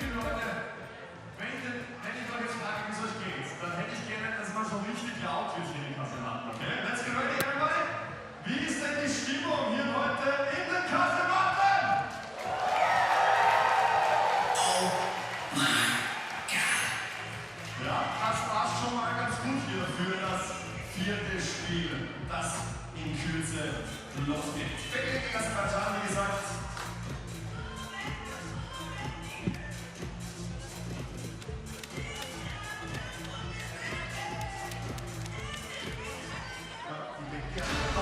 FIBA 3x3 Euro Cup 2022, Graz, Austria. Let's get ready. We have already Spieler auf the court. We bring the players on the court. We start with Belgium. First player with number 20, Augustinian. All right. Here we go. The break is over, ladies and gentlemen. It is time to get back to the action as we welcome you back. Kyle Montgomery, a.k.a. The Voice, is in your ear. Belgium, here they are. They are back, and this team is trending upwards. We just saw what they did on the Pro Tour, winning their first ever Masters in Debrecen. This was just a couple of weeks ago. Casper Augustinian was on that team. Brian the Vault DeValk is back as well. Of course, they got Clark Kent. Who else is going to come to the rescue? Nick Sellis. And last but not least, the man we call must-see TV, Thibaut Vervoort. The Belgian sharpshooter's coming out of the smoke, and he wants all the smoke. That headband's going to get some sweat in this one. Four-man Belgium crew is out and ready to roar. the Lions look to earn their first Europe Cup precious medal. They hope that it's gold. They got to get through pool play first. Top 2 from each group advance. And we'll see them go up against Azerbaijan, who qualified via the Cyprus qualifier. Team went 5-0 en route to winning that Cyprus qualifier, but only 2 players returned from that squad. Those 2 players, Amil Hamzayev and Indar Polankanli.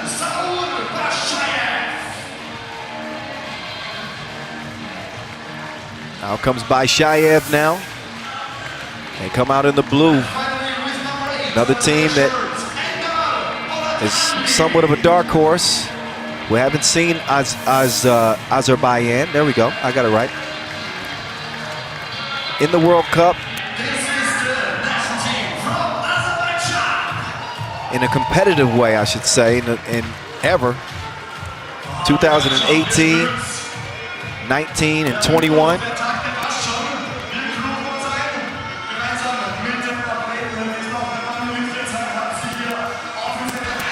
They never actually qualified to the Europe Cup. They lost in the qualifiers, except for 2014. So we haven't seen them compete since, I guess, 8 years. So here they are, they're back.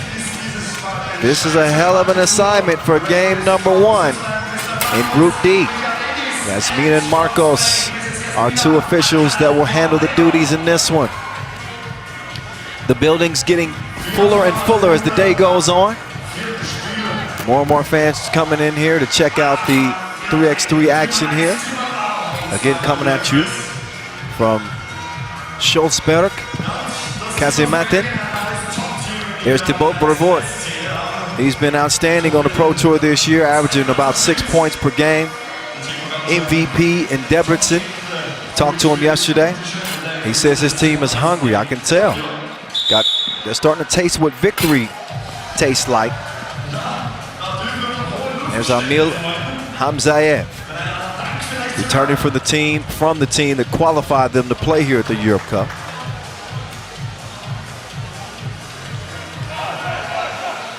So we'll get to it. Head-to-head, Belgium 1-0 all-time against Azerbaijan. These 2 teams played at the Europe Cup qualifier in Pool D.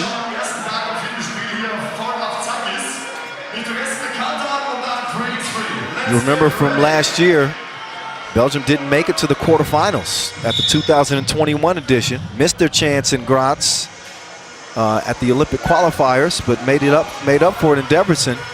So we did see them qualify for the Olympic Games here in this wonderful city. And at the Olympic Games, they made a run all the way to 4th place. Thibaut Brevoort with 61 points in Tokyo last summer. That was then. This is now. They got to get a dub. We'll see if they do it. We're just scratching the surface. Just 5 seconds into our first Pool D game on the men's competition.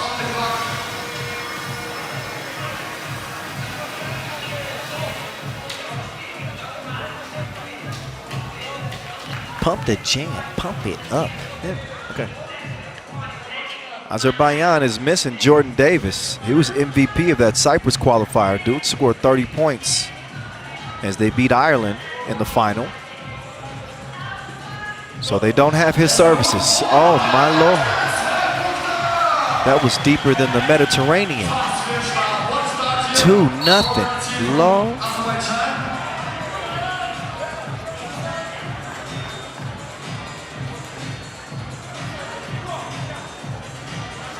What a shot from Polankanli. They had to have his services here at Graz. Shooting like that. Playing some tough defense here as well. Brevoort comes up short on the 2-piece. Thibaut directing traffic. He's going to get it over to Celis. They have welcomed Casper Augustinian to the squad this year. He's been a revelation at 6'8". Rebound. No longer an opportunity for that. Out of bounds. Azerbaijan. Make my day. Make my day.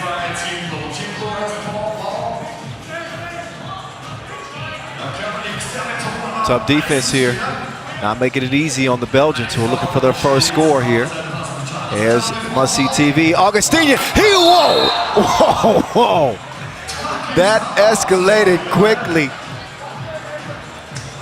He was hacked though, but he had bad intentions for that man. Had it not been for the foul, we might have saw maybe the most vicious body snatching of the year.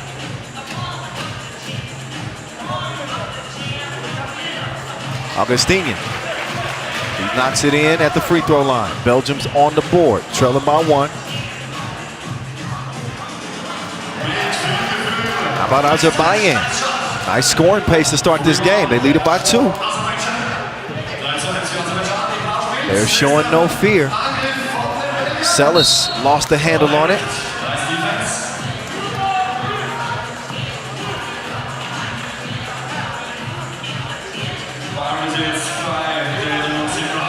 Ball over the blue. Azerbaijan trying to pull off what would be a big upset. If you remember to last year's edition, Belgium did get a win against Ukraine, but they won only 11-10, and they ended up not being able to come out of a 3-way tie in that group. Must-see TV, locked and loaded. 3-3. Look at the sweet stroke from Thibaut Boudevort. He's made the second most twos in the league this year in terms of the World Tour. Only person in front of him is Dejan Majstorovic. You can see why. Oh, man, Azerbaijan, these dudes play physical. Physical. Boudevort. Nick Celis with the precision pass. He'll get it back. He flicks the wrist. Needed to put some more muscle into that one. 3-3 will stay. Azerbaijan on the attack. The vault. Oh, with some good defense, but a better hustle as that's recovered and scored. Bolorkanli. Oh, nobody home to defend DeVault. DeVault is going to lay it up and in. Back and forth we go. I think that was thrown away. Nobody in white touched that one, so Belgium will take back over.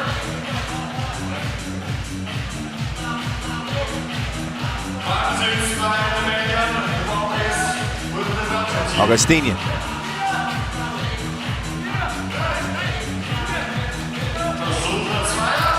To Vervoort, and he misses it. Oh, wow. Augustinian probably should try him more closer in.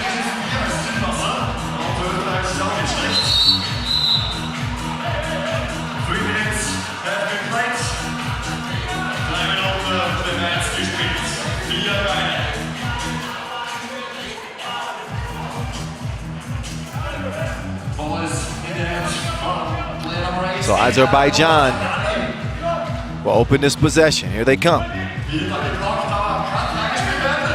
Good defense. That's why we call him the vault. It is hard to get in there. 4-4. Got to the spot, hand straight up. That'll leave 3.2 seconds left for Azerbaijan to attack here. For both teams, we get a brief rest. TV timeout time. 3x3 action coming at you from Graz, Austria. A place where 3x3 continues to emerge. A place that will always have a spot in 3x3 history, as this city hosted our Olympic qualifying tournament just over a year ago. See Boudevort getting his stroke going here early.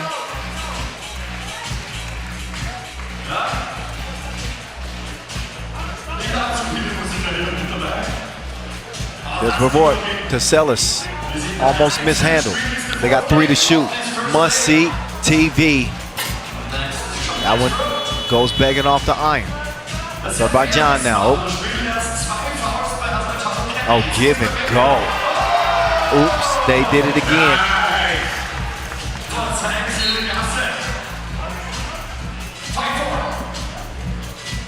Take another look at this connection right here. Underneath, soft hands, up and in. Hamzaev.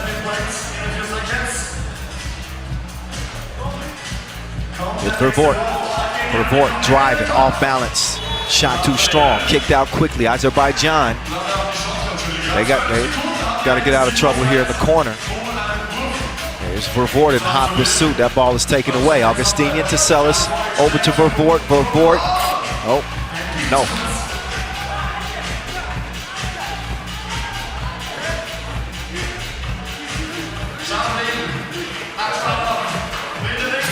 Deep two, no. Augustinian, nice kick out. Celis passed up the shot. Probably should have took it. Now he's going to have to take it. And he doesn't make it. Oh, nice passing. Foul on the shot attempt. Got to say, Azerbaijan has been pretty impressive through the first 4.5 minutes of this game.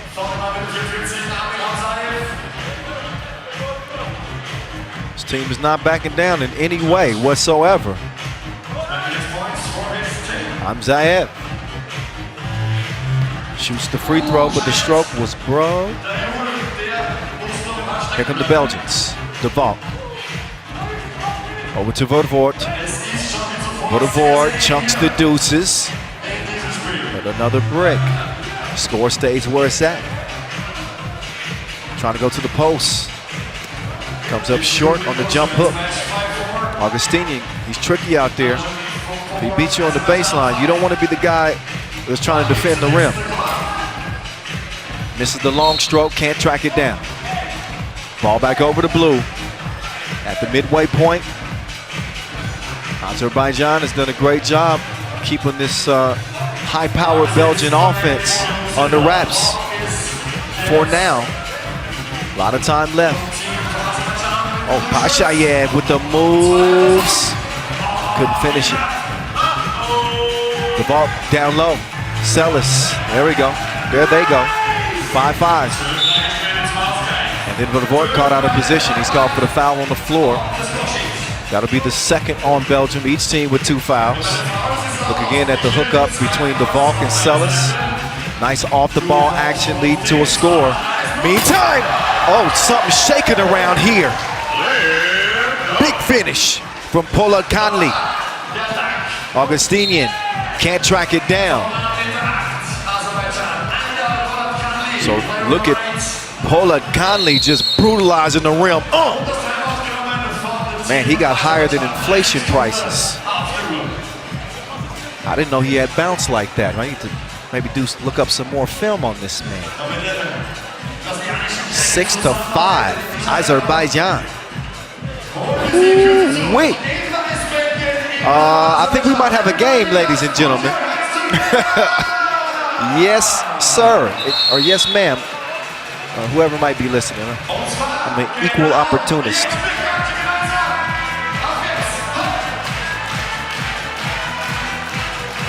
All right, let's get back to it. Shall we? We shall. We saw the power. We had not seen the finesse yet. Oh, that one snuffed out. Celis with the interception. Let's see what they do with the stolen goods. Whew. Augustinian with a nice look.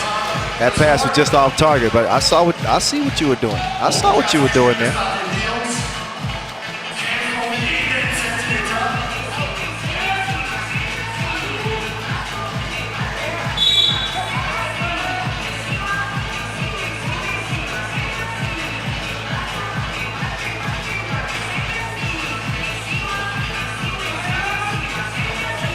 On come Azerbaijan. Oh, that one's poked away. Whistle though. Offensive foul.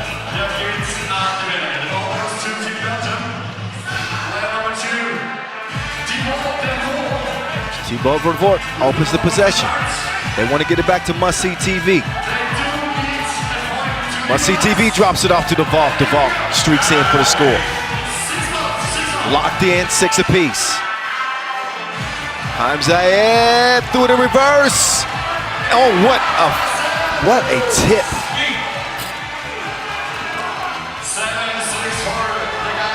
Two ball in the corner. Hamzayev, no.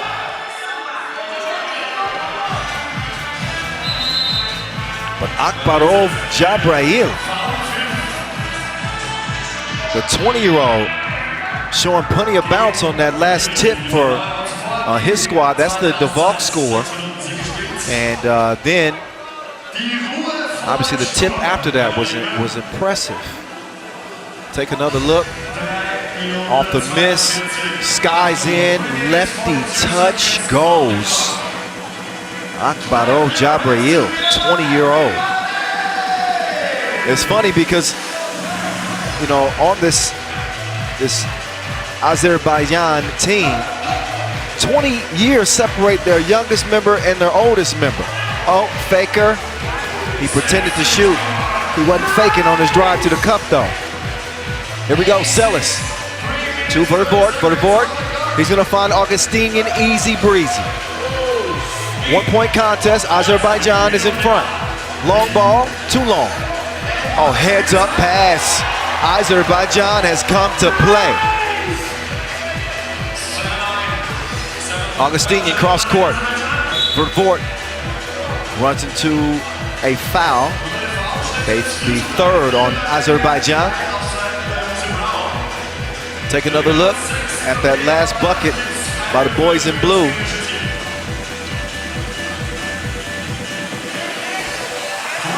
And here's Vervoort.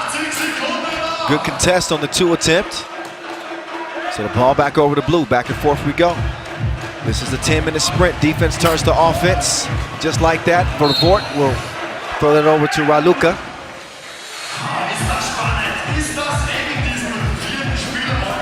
Raluca's already got her hands full. You don't need to be throwing her the ball as well. Let that lady rest. Never mind. Oh, sneaky. Nice slip to the bucket. Hamzayev scores it. Celis cannot answer because he missed it. 3-point lead, Azerbaijan. Trying to work on an upset. Spin move. Oh! Took him to spin class. You gonna learn. Augustinian stepping through. Augustinian off balance. Ball back over to blue. Bashayev, he just did something dirty. He's tricky with that rock in his hand. He puts too much mustard on that, throws it out of bounds. But Azerbaijan with a 4-point advantage over favored Belgium here in first pool D action. Vervoort trying to come free. I think Belgium's got to play with a real sense of urgency here. Azerbaijan is not playing no games. Please believe Pashayev. He takes a bump on his way to the bucket. He was not in the process of shooting.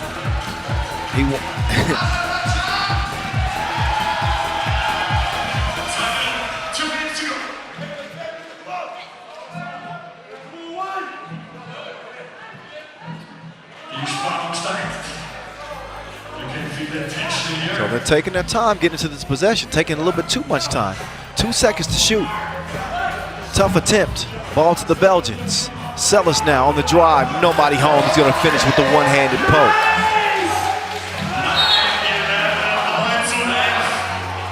Azerbaijan throw it away. This is where we're really going to see what they're made of. Their mettle is being tested because the Belgians are charging back. Understanding what's at stake here. Vervoort comes up short. That loose Wilson is going to end up in Azerbaijan's hands. Hamzayev. Hamzayev with the step back. Big bank, take little bank. Vervoort can't answer. It's 13-9.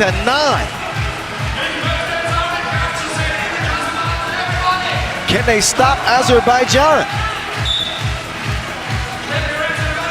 And some of this physicality kind of reminds you of how the Mongolians normally play. Teams from Ulaanbaatar, they got a lot of that physical makeup. I don't know if it's the blue jerseys too. There's something there. But this team is strong. And it's reflective in the score right now, 13-9, Azerbaijan, who won the Cyprus qualifier. Augustinian's gonna deliver the package. That one's poked away. And a warning Augustinian for defending inside the semicircle after a made bucket. Can't do it. Next one is a technical. Any delay of game, in fact, would be a technical. We'll see. Pashayev, catch, shoot, missed. He wants it back though. Pashayev, oh, mishandled it. Celis now. Celis up through the contact. Takes a bump on the shot. That's only foul number 4 on Azerbaijan. So only one free throw here for Clark Kent. Belgium down by 3 at the moment. Best he can do is make this a one-possession game with 46 ticks left. Celis knocks it down. There was a lane violation on blue. Basket counts.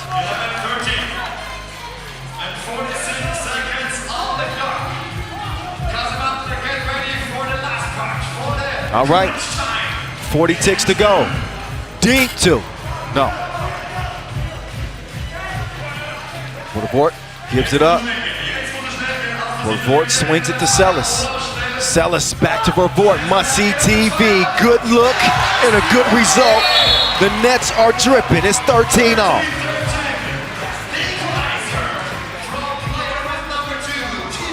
So Thibaut Vort. He's able to respond with a big 2-piece combo in the corner. And Azerbaijan have a player down. That looks like Emil Hamzayev. Yeah, he had a little collision with Clark Kent. He's experiencing some discomfort around his belly button.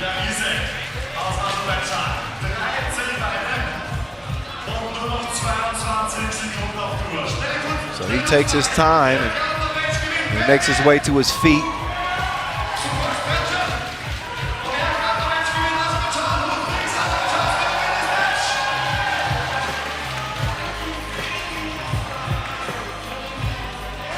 Fairly low scoring contest.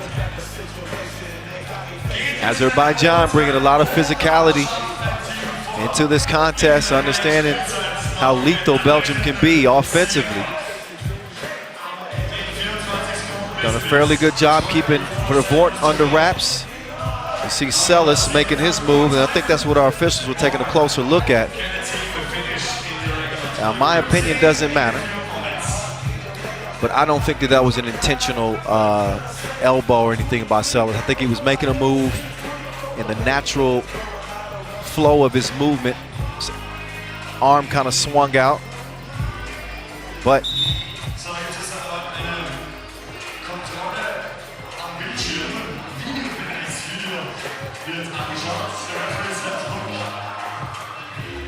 so shot clock challenge is what the holdup is now.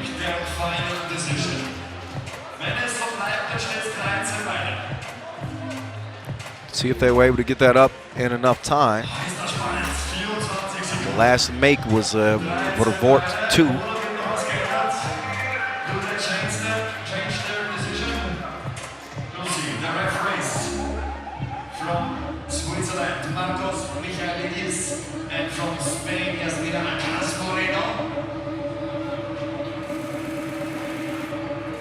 So official Marcos Michaelides, with his Olympic pedigree, he's going to make a decision here. And he says that challenge is lost. Challenge is lost. Bucket counts. Bucket counts. All right. Now that that matter's been settled, we got to settle the end of this game. 23 ticks left. Pulling Conley. Celis got caught reaching in the cookie jar. Foul number 6 on the Belgians. But a trip to the free throw line could make a difference here. Pollard Conley, big body, he's a bruiser.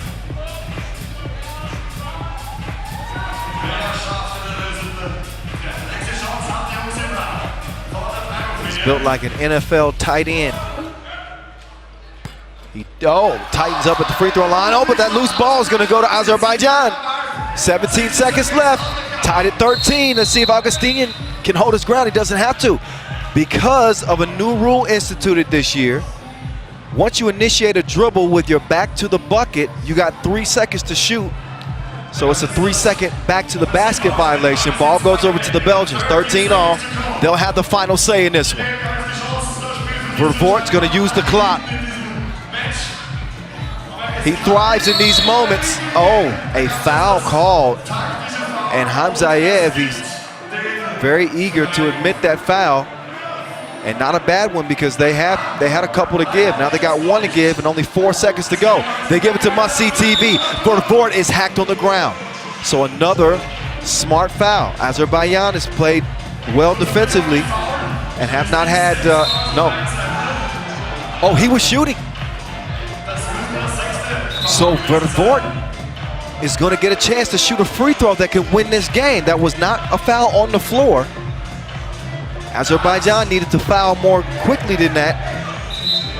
They ended up hitting him on his way up, and it might cost him the game right here. Let's see if must-see TV can put his team up. He does. One last chance. It is swatted away. Casper Augustinian made him talk to the hand as Belgium survives after trailing for most of this game against Azerbaijan. They end up winning it 14-13. Not the prettiest game you'll see, but a win is a win is a win. How about that, Belgium? They come from behind, and thanks to a Thibaut Vervoort free throw, they emerge victorious. Take another look at that last possession. This is Vervoort going up. And here's his team going up for good. Great defensive play by Augustinian to sprint out, extend those long arms for the block. Azerbaijan, though, this team served notice, I think, with this game, even though they didn't win it. That was the first 2 of the game. A ridiculously deep 2-piece. And then they were not afraid to get physical. Now speaking of physicality that Azerbaijan played with, and they only had 4 fouls late in the game. That's how they were able to give up 2, well, give up 1. That second foul actually cost them because we saw that Vervoort was actually in the process of the shot. So had they found it a more smart way, for lack of a better word, if they fouled sooner in that possession, they would have had another one to give. Instead, this is how the game transpired. Saw some nice plays from both teams. Azerbaijan, they matched Belgium highlight for highlight, dunk for dunk. Set the tone, but I think the Belgians' experience late in this game, getting into Vervoort, made the difference. Also, they made easy work on the must-make scores. Celis driving and scoring, or driving in addition to his top gun. Vervoort with a huge 2 late to tie things up, and obviously the free throw to win it. So we got 4 games in the books FIBA 3x3 here at this 2022 edition of the Europe Cup, coming at you from Graz. Graz, Austria. We'll turn it back over to the ladies as we get back to Pool B action. We saw Switzerland earlier lose 20-15 to France. So France will try to wrap up group play with a win and lock down their spot in the quarterfinals, which will begin the day after tomorrow. Of course, tomorrow we'll see teams in action from groups A and C, both the men's and women's competitions. But today it's all about B and D. And out come the Romanians. Romania, who has hosted a couple of Europe Cups themselves. They hosted in 2014, they hosted in 2016, hosted in 2018. The women's team took silver back in 2016, and the men's team took gold in 2014. They're trying to recapture the glory of their past. They come out with Olympian Anca Stoinescu, a 3x3 Romanian legend. Make no mistake about it.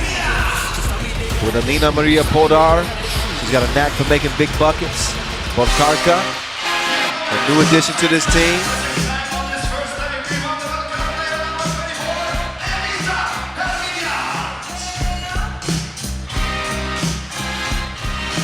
Now out come the Swiss. Played a good game against France, make no mistake about it. Played well, especially Hermine Jarre. Hermine Jarre was really in her bag. She's gonna have to bring that same type of sweet stroke and aggressive offensive attack to get past the Romanians.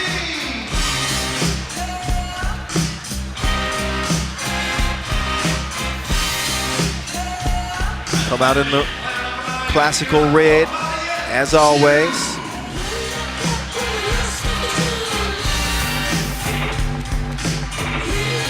Let me not forget about Theodora Manu on that Romanian team, but here's the Swiss again. Melina Francina, Nadia Constantine, Mario Giroux, and Ivita Hermine Jarre.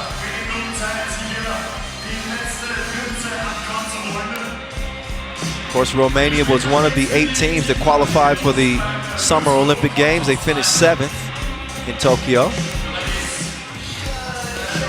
Switzerland did not.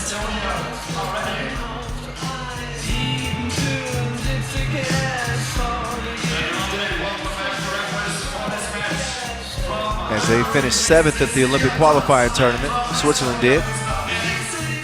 Alex Talisanen and Cecilia Tot will officiate this one right here.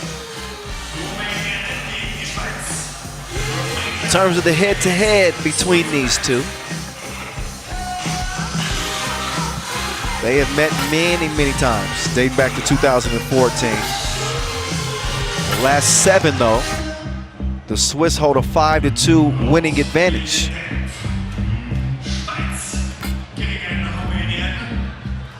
Maria Giroux has been on the right side of some of those confrontations.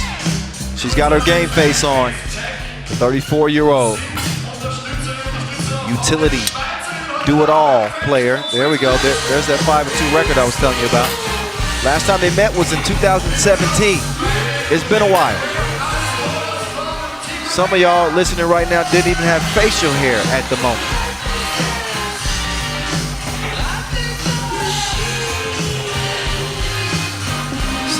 Some of the ladies out there hadn't even gone to prom yet.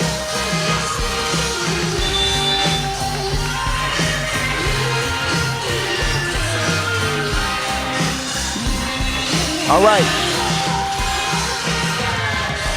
It's time to step between the lines. Another 10-minute sprint is what's in store. Can Switzerland get a win that will keep them alive as it relates to the quarterfinals? They gotta have it. They gotta have it right now.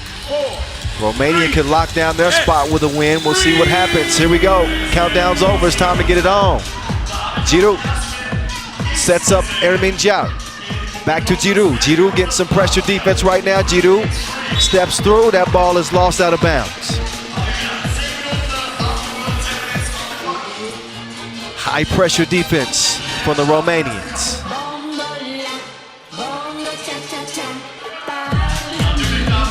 Nice dribble move. No stroke that time. Manu. It's a no. Hermine Jarre passes up the screen, decides to just take it by herself. She lost it up. It's missed. That loose ball will go to yellow. Manu kicks it over. Podar. Bullet pass. Deflected. Slapped away underneath, but comes back, and it is scored.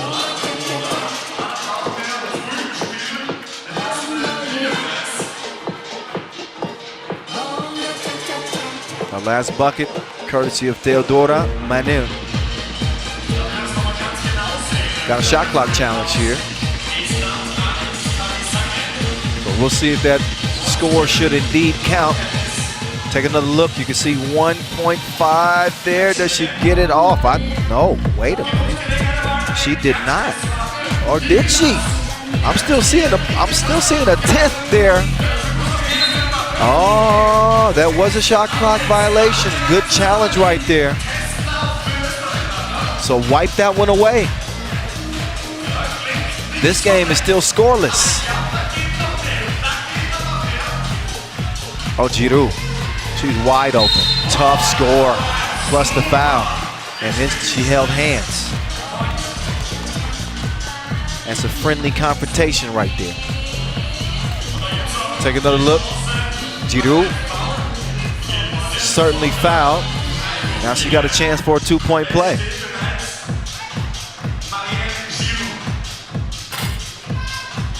Giroud. Couldn't make it a two-point play, so 1-0 it stays for now. Oh, nice flavor scoop. So Manu.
Take another look.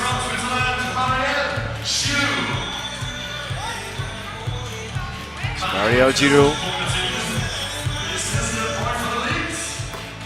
puts it through.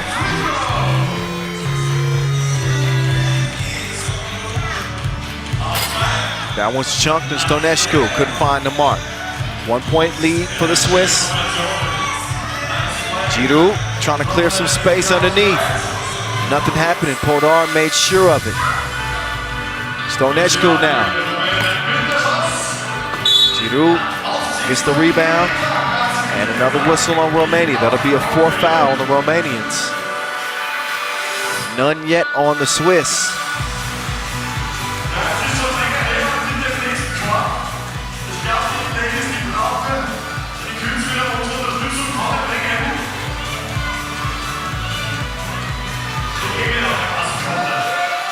Minjar to Giroud. Giroud, oh, didn't have the touch, point blank range. 3 minutes in, next dead ball, we get a TV timeout. Oh, Podar, traveling.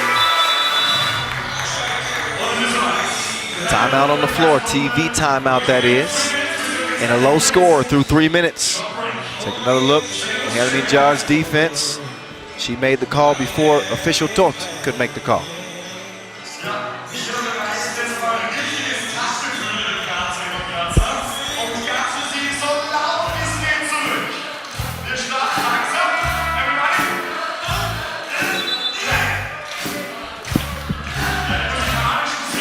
This venue has great acoustics, I must admit. I can't hear nothing. I guess as long as y'all can hear me, everything's okay.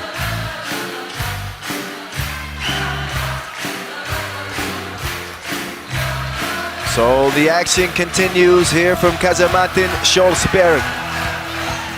A one-point game. Hermie Jard tied up. Stoinescu not afraid to get in there and mix it up. She'll earn the possession for her squad.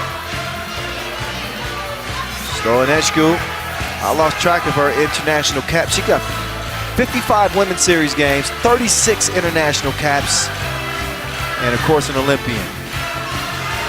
Nobody home as Giroud cruises in, uncontested.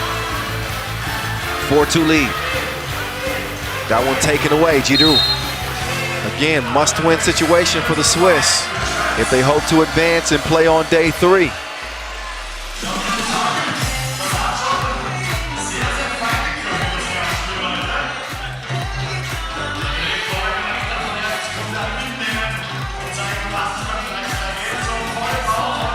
Minjar gets it to Giroud. Giroud double team. Has the Wilson taken away. Podar all day long, too strong. Ball comes back to her. She makes a move on the baseline. Reverse.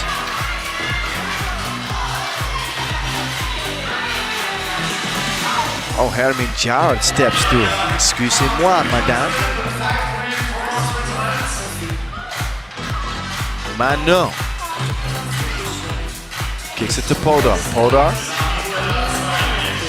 waits for the screen. Podar with the crossover left to right to the cup. Scrum. Just scrum. Finish with the foul. Look again. That's difficult.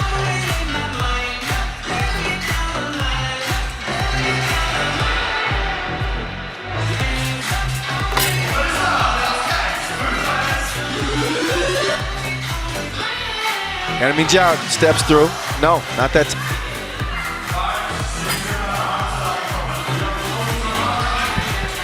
5-5. Stoinescu with the D. Giroud. Giroud coming through. No.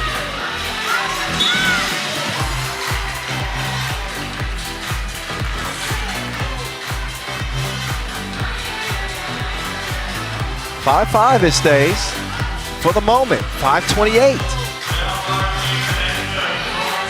See some hotly contested action to this point. Both in the men's and women's competition. Quick move. Nice. Menu. She serves them up something on her menu. Speaking of, there's Constantine. She was trying to get her serve on, but she missed the point blank layup.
Everybody clap your hands.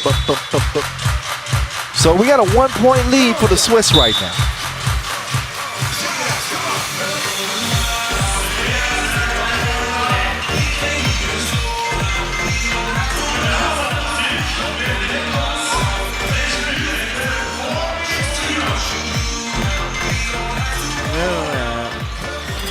That one's knocked in.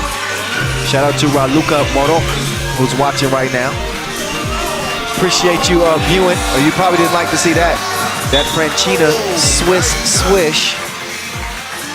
As Switzerland lead it by 2 now.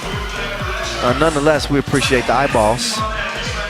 She eyeballs the rim and hits her target.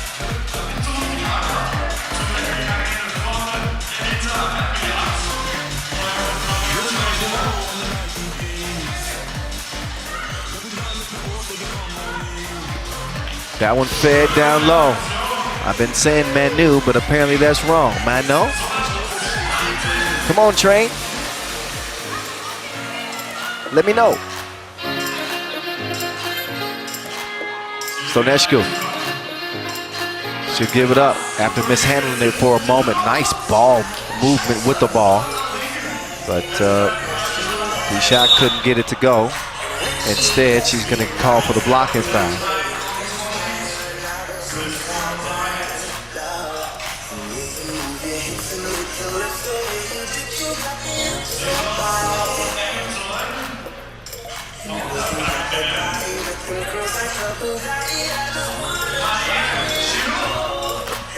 Giroud puts it in from the line.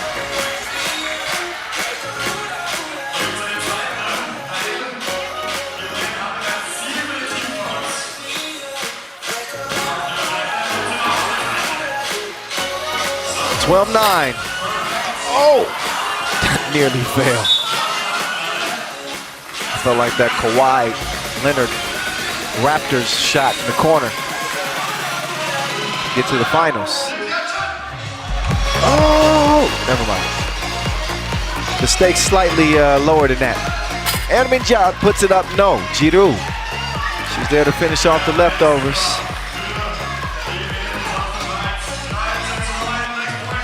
Podar takes it. She loses it out of bounds.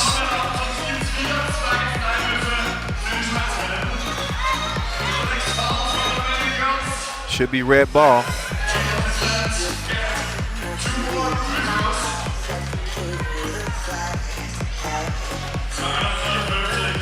Giroud takes the package. Oh, but she missed it. And then gets called for the foul.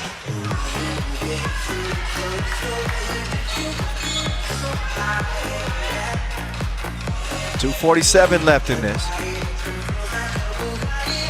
Switzerland must win to stay alive. They're going to get some help because Romania gave it right back over to them. And Manier. Eventually we're going to get it right. Manier. 13-9. Oh. Ermin Jad misses. Loose ball. Recovered. Good hustle. Swung up top. Stonescu. Throwing stones at the rim. Giroud. Easy finish for her as Switzerland expands their lead to 5. Giroud gets it back, makes her move on Podar, runs into trouble, decides to kick it to Ermin Jad. No. Lands in the lap of Giroud, she'll get it to Ermin Jad. She better put a shot up, do something. Nope. Got caught in the paint. 3 in the key.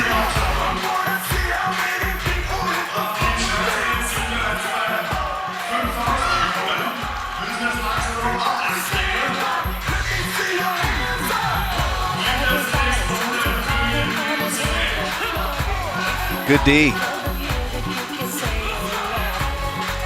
Bishak making her move. Oh, missed the mid-ranger.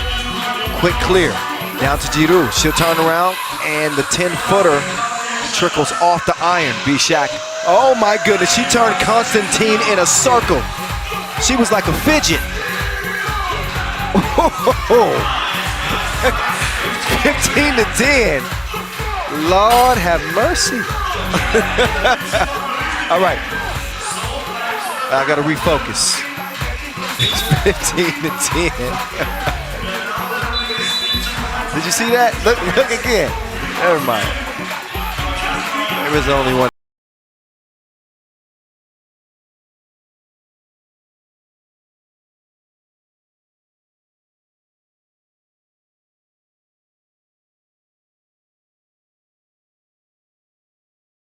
Switch.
Enough. 16-12 with a stay.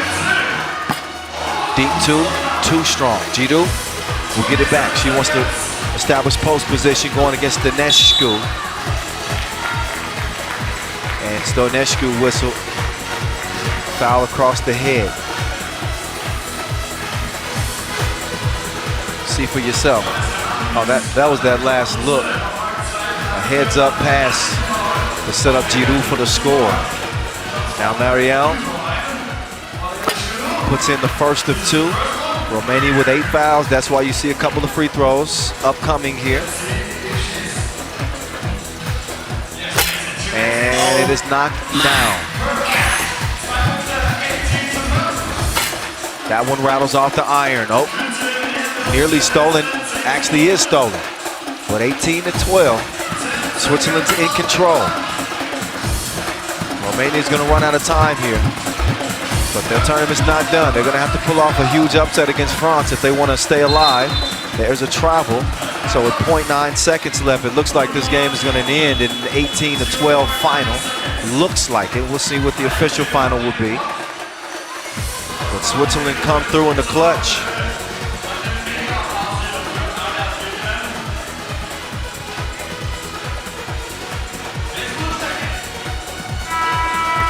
Final horn sounds, and Switzerland get a must-win as they take it by 6 over Romania.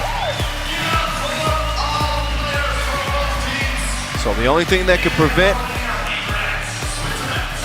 France from going unbeaten is Romania, as they will enter in a must-win situation. This one has finally gone final. Here's a look at how it went down. Saw some really gritty play from both teams. Marielle Giroud, ain't nothing new. She's carrying the torch for her squad. Really saw the Swiss get in there and mix it up defensively. Hodar was getting it going early for Romania. Was driving with intent, finishing with shots like that. Had the hot hand for a moment, but she did indeed cool down as the Swiss seemed to focus on taking her out of the game.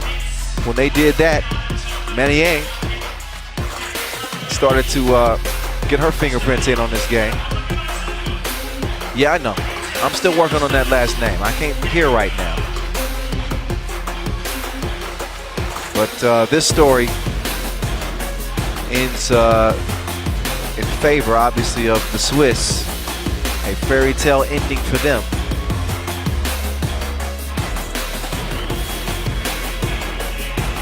A few more looks at the last few makes in this game. Mario Giroud and the Swiss get the dub.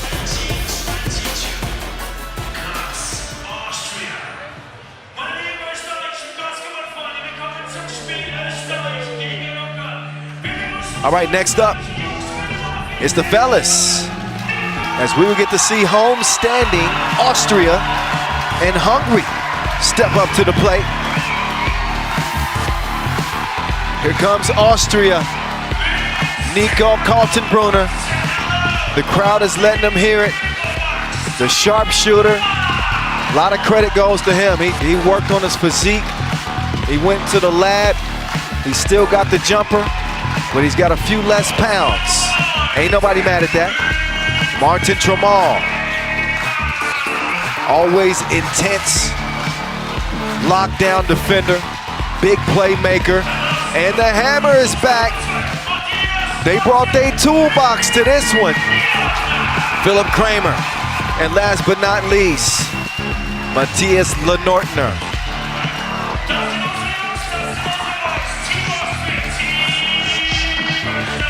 So here they are,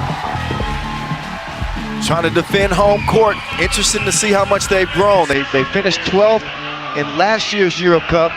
Also a 12th place finish at the Olympic qualifying tournament here just last summer. And a 12th place finish at the World Cup this year. I think 12 is their least favorite number at this point. They just, everyone except for Kramer just came off of a semifinal finish at the Montreal Masters, so they should have plenty of confidence. I see Mr. Robot in the building. Stefan Stojacic, who plays with this squad for Team Vienna on the Pro Tour. Shout out to Stefan. What's up, Mr. Robot? And we'll see the Hungarian men retake the court after losing by 1 point to Lithuania. Frankenstein's in the building. Ivan Keller, Attila Demeter. The last to enter, and Kellerman Balazs. Kellerman Balazs is so cool. It's the type of dude that will show up to a nightclub with sliders on. I have no proof of that, but he just seems like the type. All right, time for the coin flip. It has been decided. I don't know who won it, but I'm gonna find out soon, just like you will. We know who our officials are. Marek Malishevsky and Yasmina Yuris. 2 Olympians with the whistles around their neck. Does that guy have ear pods in? What's he listening to? They better tune into the game. What's wrong with him? Philipp Kramer's playing in this game. What the heck is wrong with him? Okay, never mind. I'm being told that was cotton. All right. It is a little bit loud in here. I can understand it. But this is going to be a hell of a battle between Frankenstein and the Hammer. We saw Tomasz Ivosev absolutely dominate, even in that 1-point loss.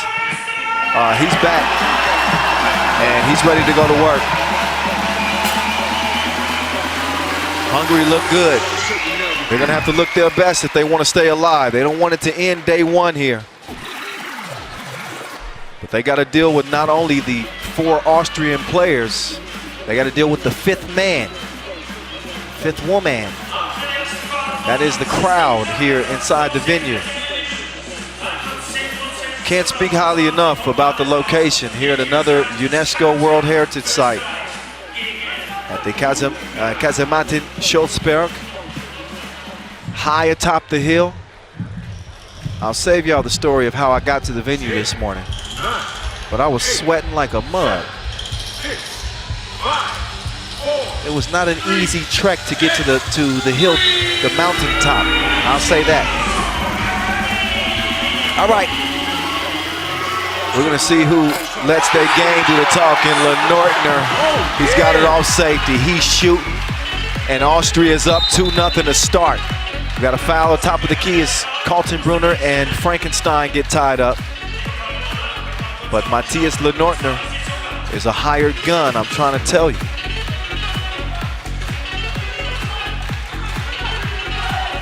Here's Demeter. Demeter, step back. You don't know me like that.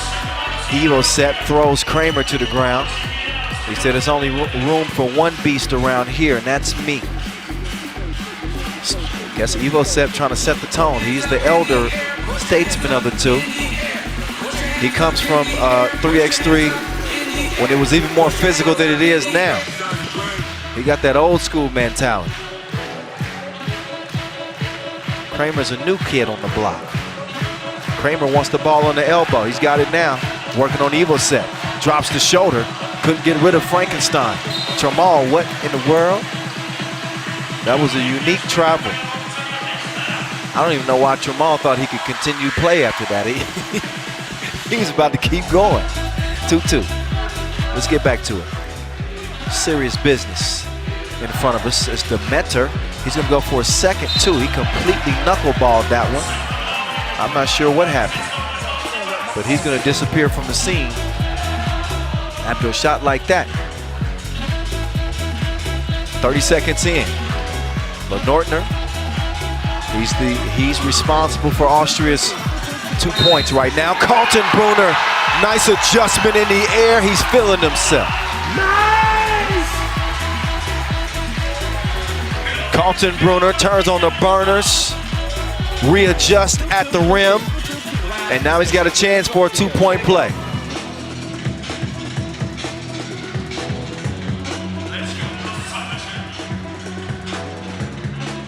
Carlton Brunner, good at the stripe.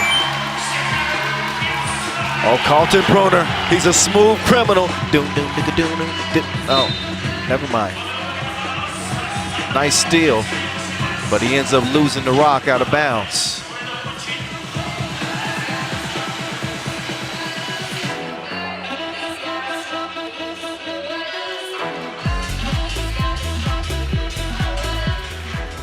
Now it's Demeter.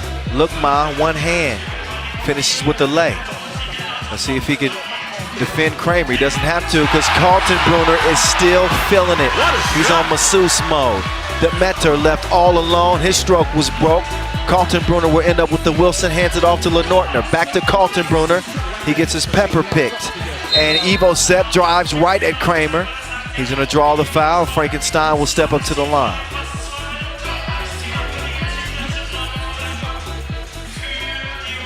Another look at Carlton Brunner's.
Carlton Brunner's called for the foul.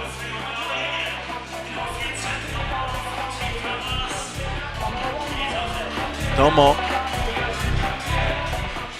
Steps up to the line. 3x3 great. Make no mistake about it. Evo Sepp, 2018 World Tour Final MVP, has his team within 2. Carlton Brunner working at the top of the key. He's had the hot hand, step back.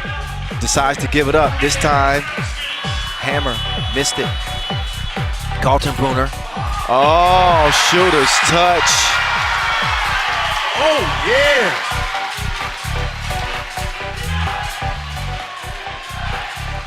Oh, Demeter. Oh, once he got his feet together, he also got the wrist working. It's 8-5. That's his second 2 of the game, but it's answered. Deuces are wild, apparently.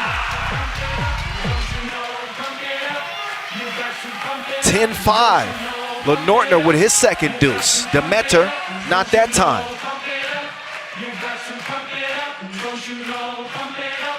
Here comes Kaltenbrunner. This dude is shooting like Schwarzenegger. You better believe he'll be back. 7-point game.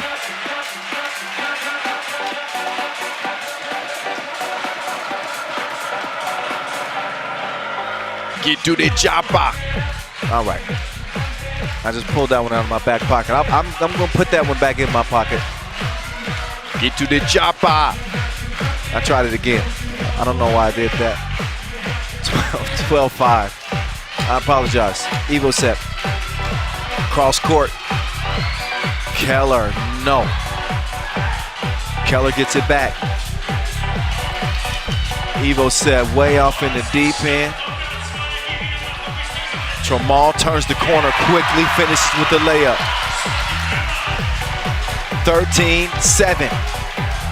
This time it's Kellerman. Numb. Off the miss. It's Tramal. Tramal locked and loaded.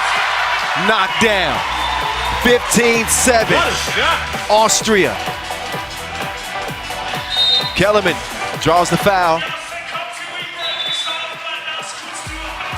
It is an 8-point difference.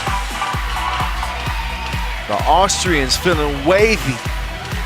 3.5 minutes in.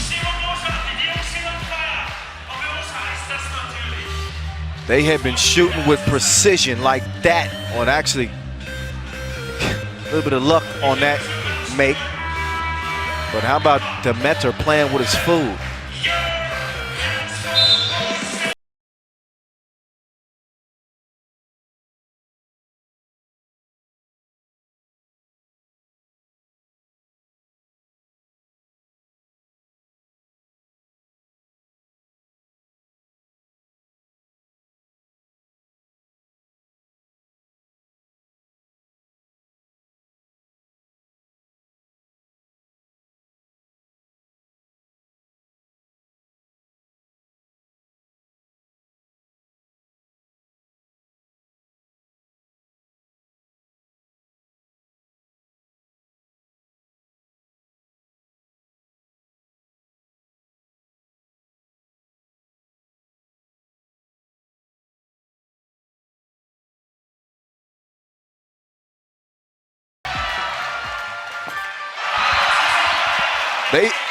They making shots even after the ball has been whistled. Dead.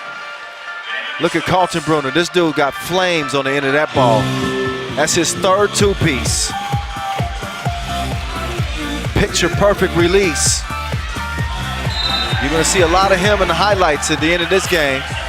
And another shove is called on the Hungarians, who are showing a little bit of frustration here.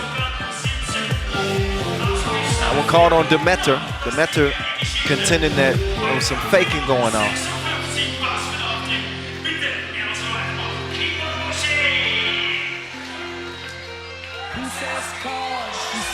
Deep two. Missed. Evo set. He gets whistled.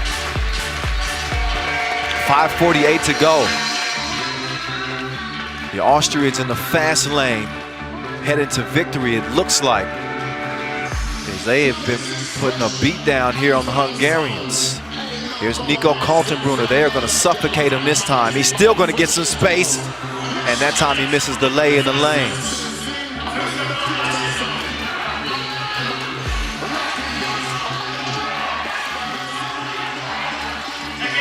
Demeter, no. Evo set, tracks it down. That ball's gonna end up in foreign hands. Mama, there go that man. Nico Kaltenbrunner. He got more hits than Drake right now. It's 19-8. Evo set, tracks it down. Evo set, got his cookie snatched. Matthias Lenortner couldn't put it away. Here's Demeter. Again. But the Hungarians trailed it by 9. Kramer couldn't finish it. Here's Demeter.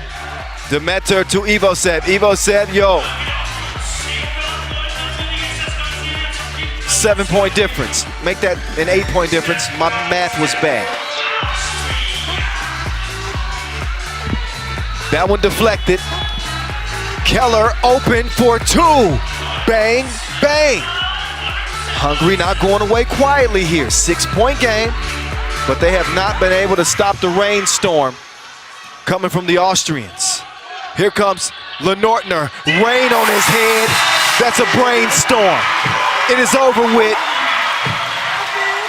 21-13. Hungary will not play on, and they can thank the Austrians for that. What a shooting clinic by Austria. 21-13. They run away from Hungary. This one was never really close.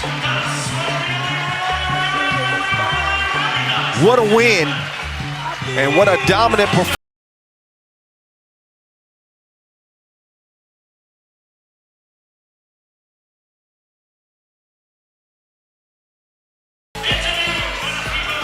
Lighten it up like Christmas Eve. Let's get it down to Julian Dubov, who's standing by for a post-game interview. I think he wants to talk to the Hammer, Philip Kramer, who's trying to catch his breath. Let's get it down to Ju, who's with the Hammer. It's Hammer time. Ju.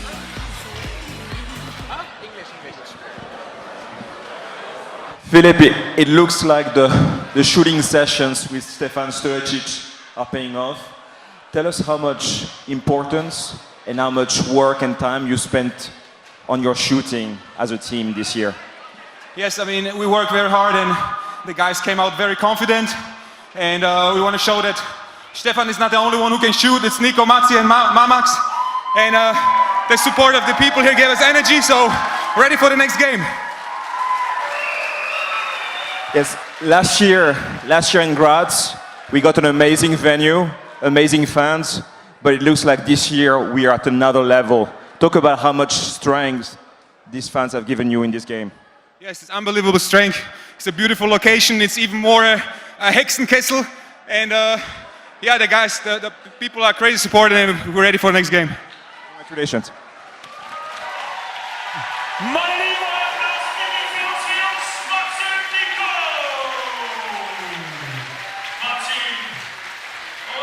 Yeah, they are riding the wave, the energy of the crowd, and you heard Julian Dubov mention some of the shooting lessons that Stefan Stojicic has been giving, you know, his teammates. He's the coach of this team, but he also plays with them on the Pro Tour.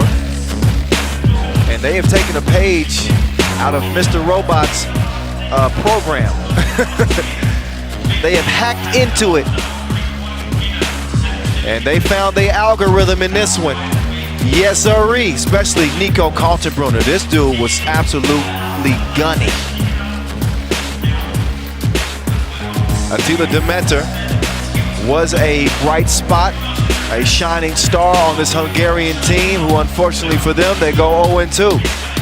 That means they won't be playing day 3. Austria. It's like these dudes were shot out of a cannon from here atop the castle. Each player, 1 through 4, they had the Midas touch. But it seemed like every time that Nico Kaltenbrunner touched it, that ball was going through the nets. Lights out for the Austrians. We'll see if they can continue. We'll see if they can continue. That battle with Lithuania is going to be fun to see. In any case, we are going to take a session break. We will come back at 19:30 local time, so that gives us about a half hour before we continue the competition. The next game on the slate will be Netherlands and Azerbaijan. That's when we return. We got 30 minutes. Y'all stick around. More 3x3 coming from here in Graz, Austria in a half hour.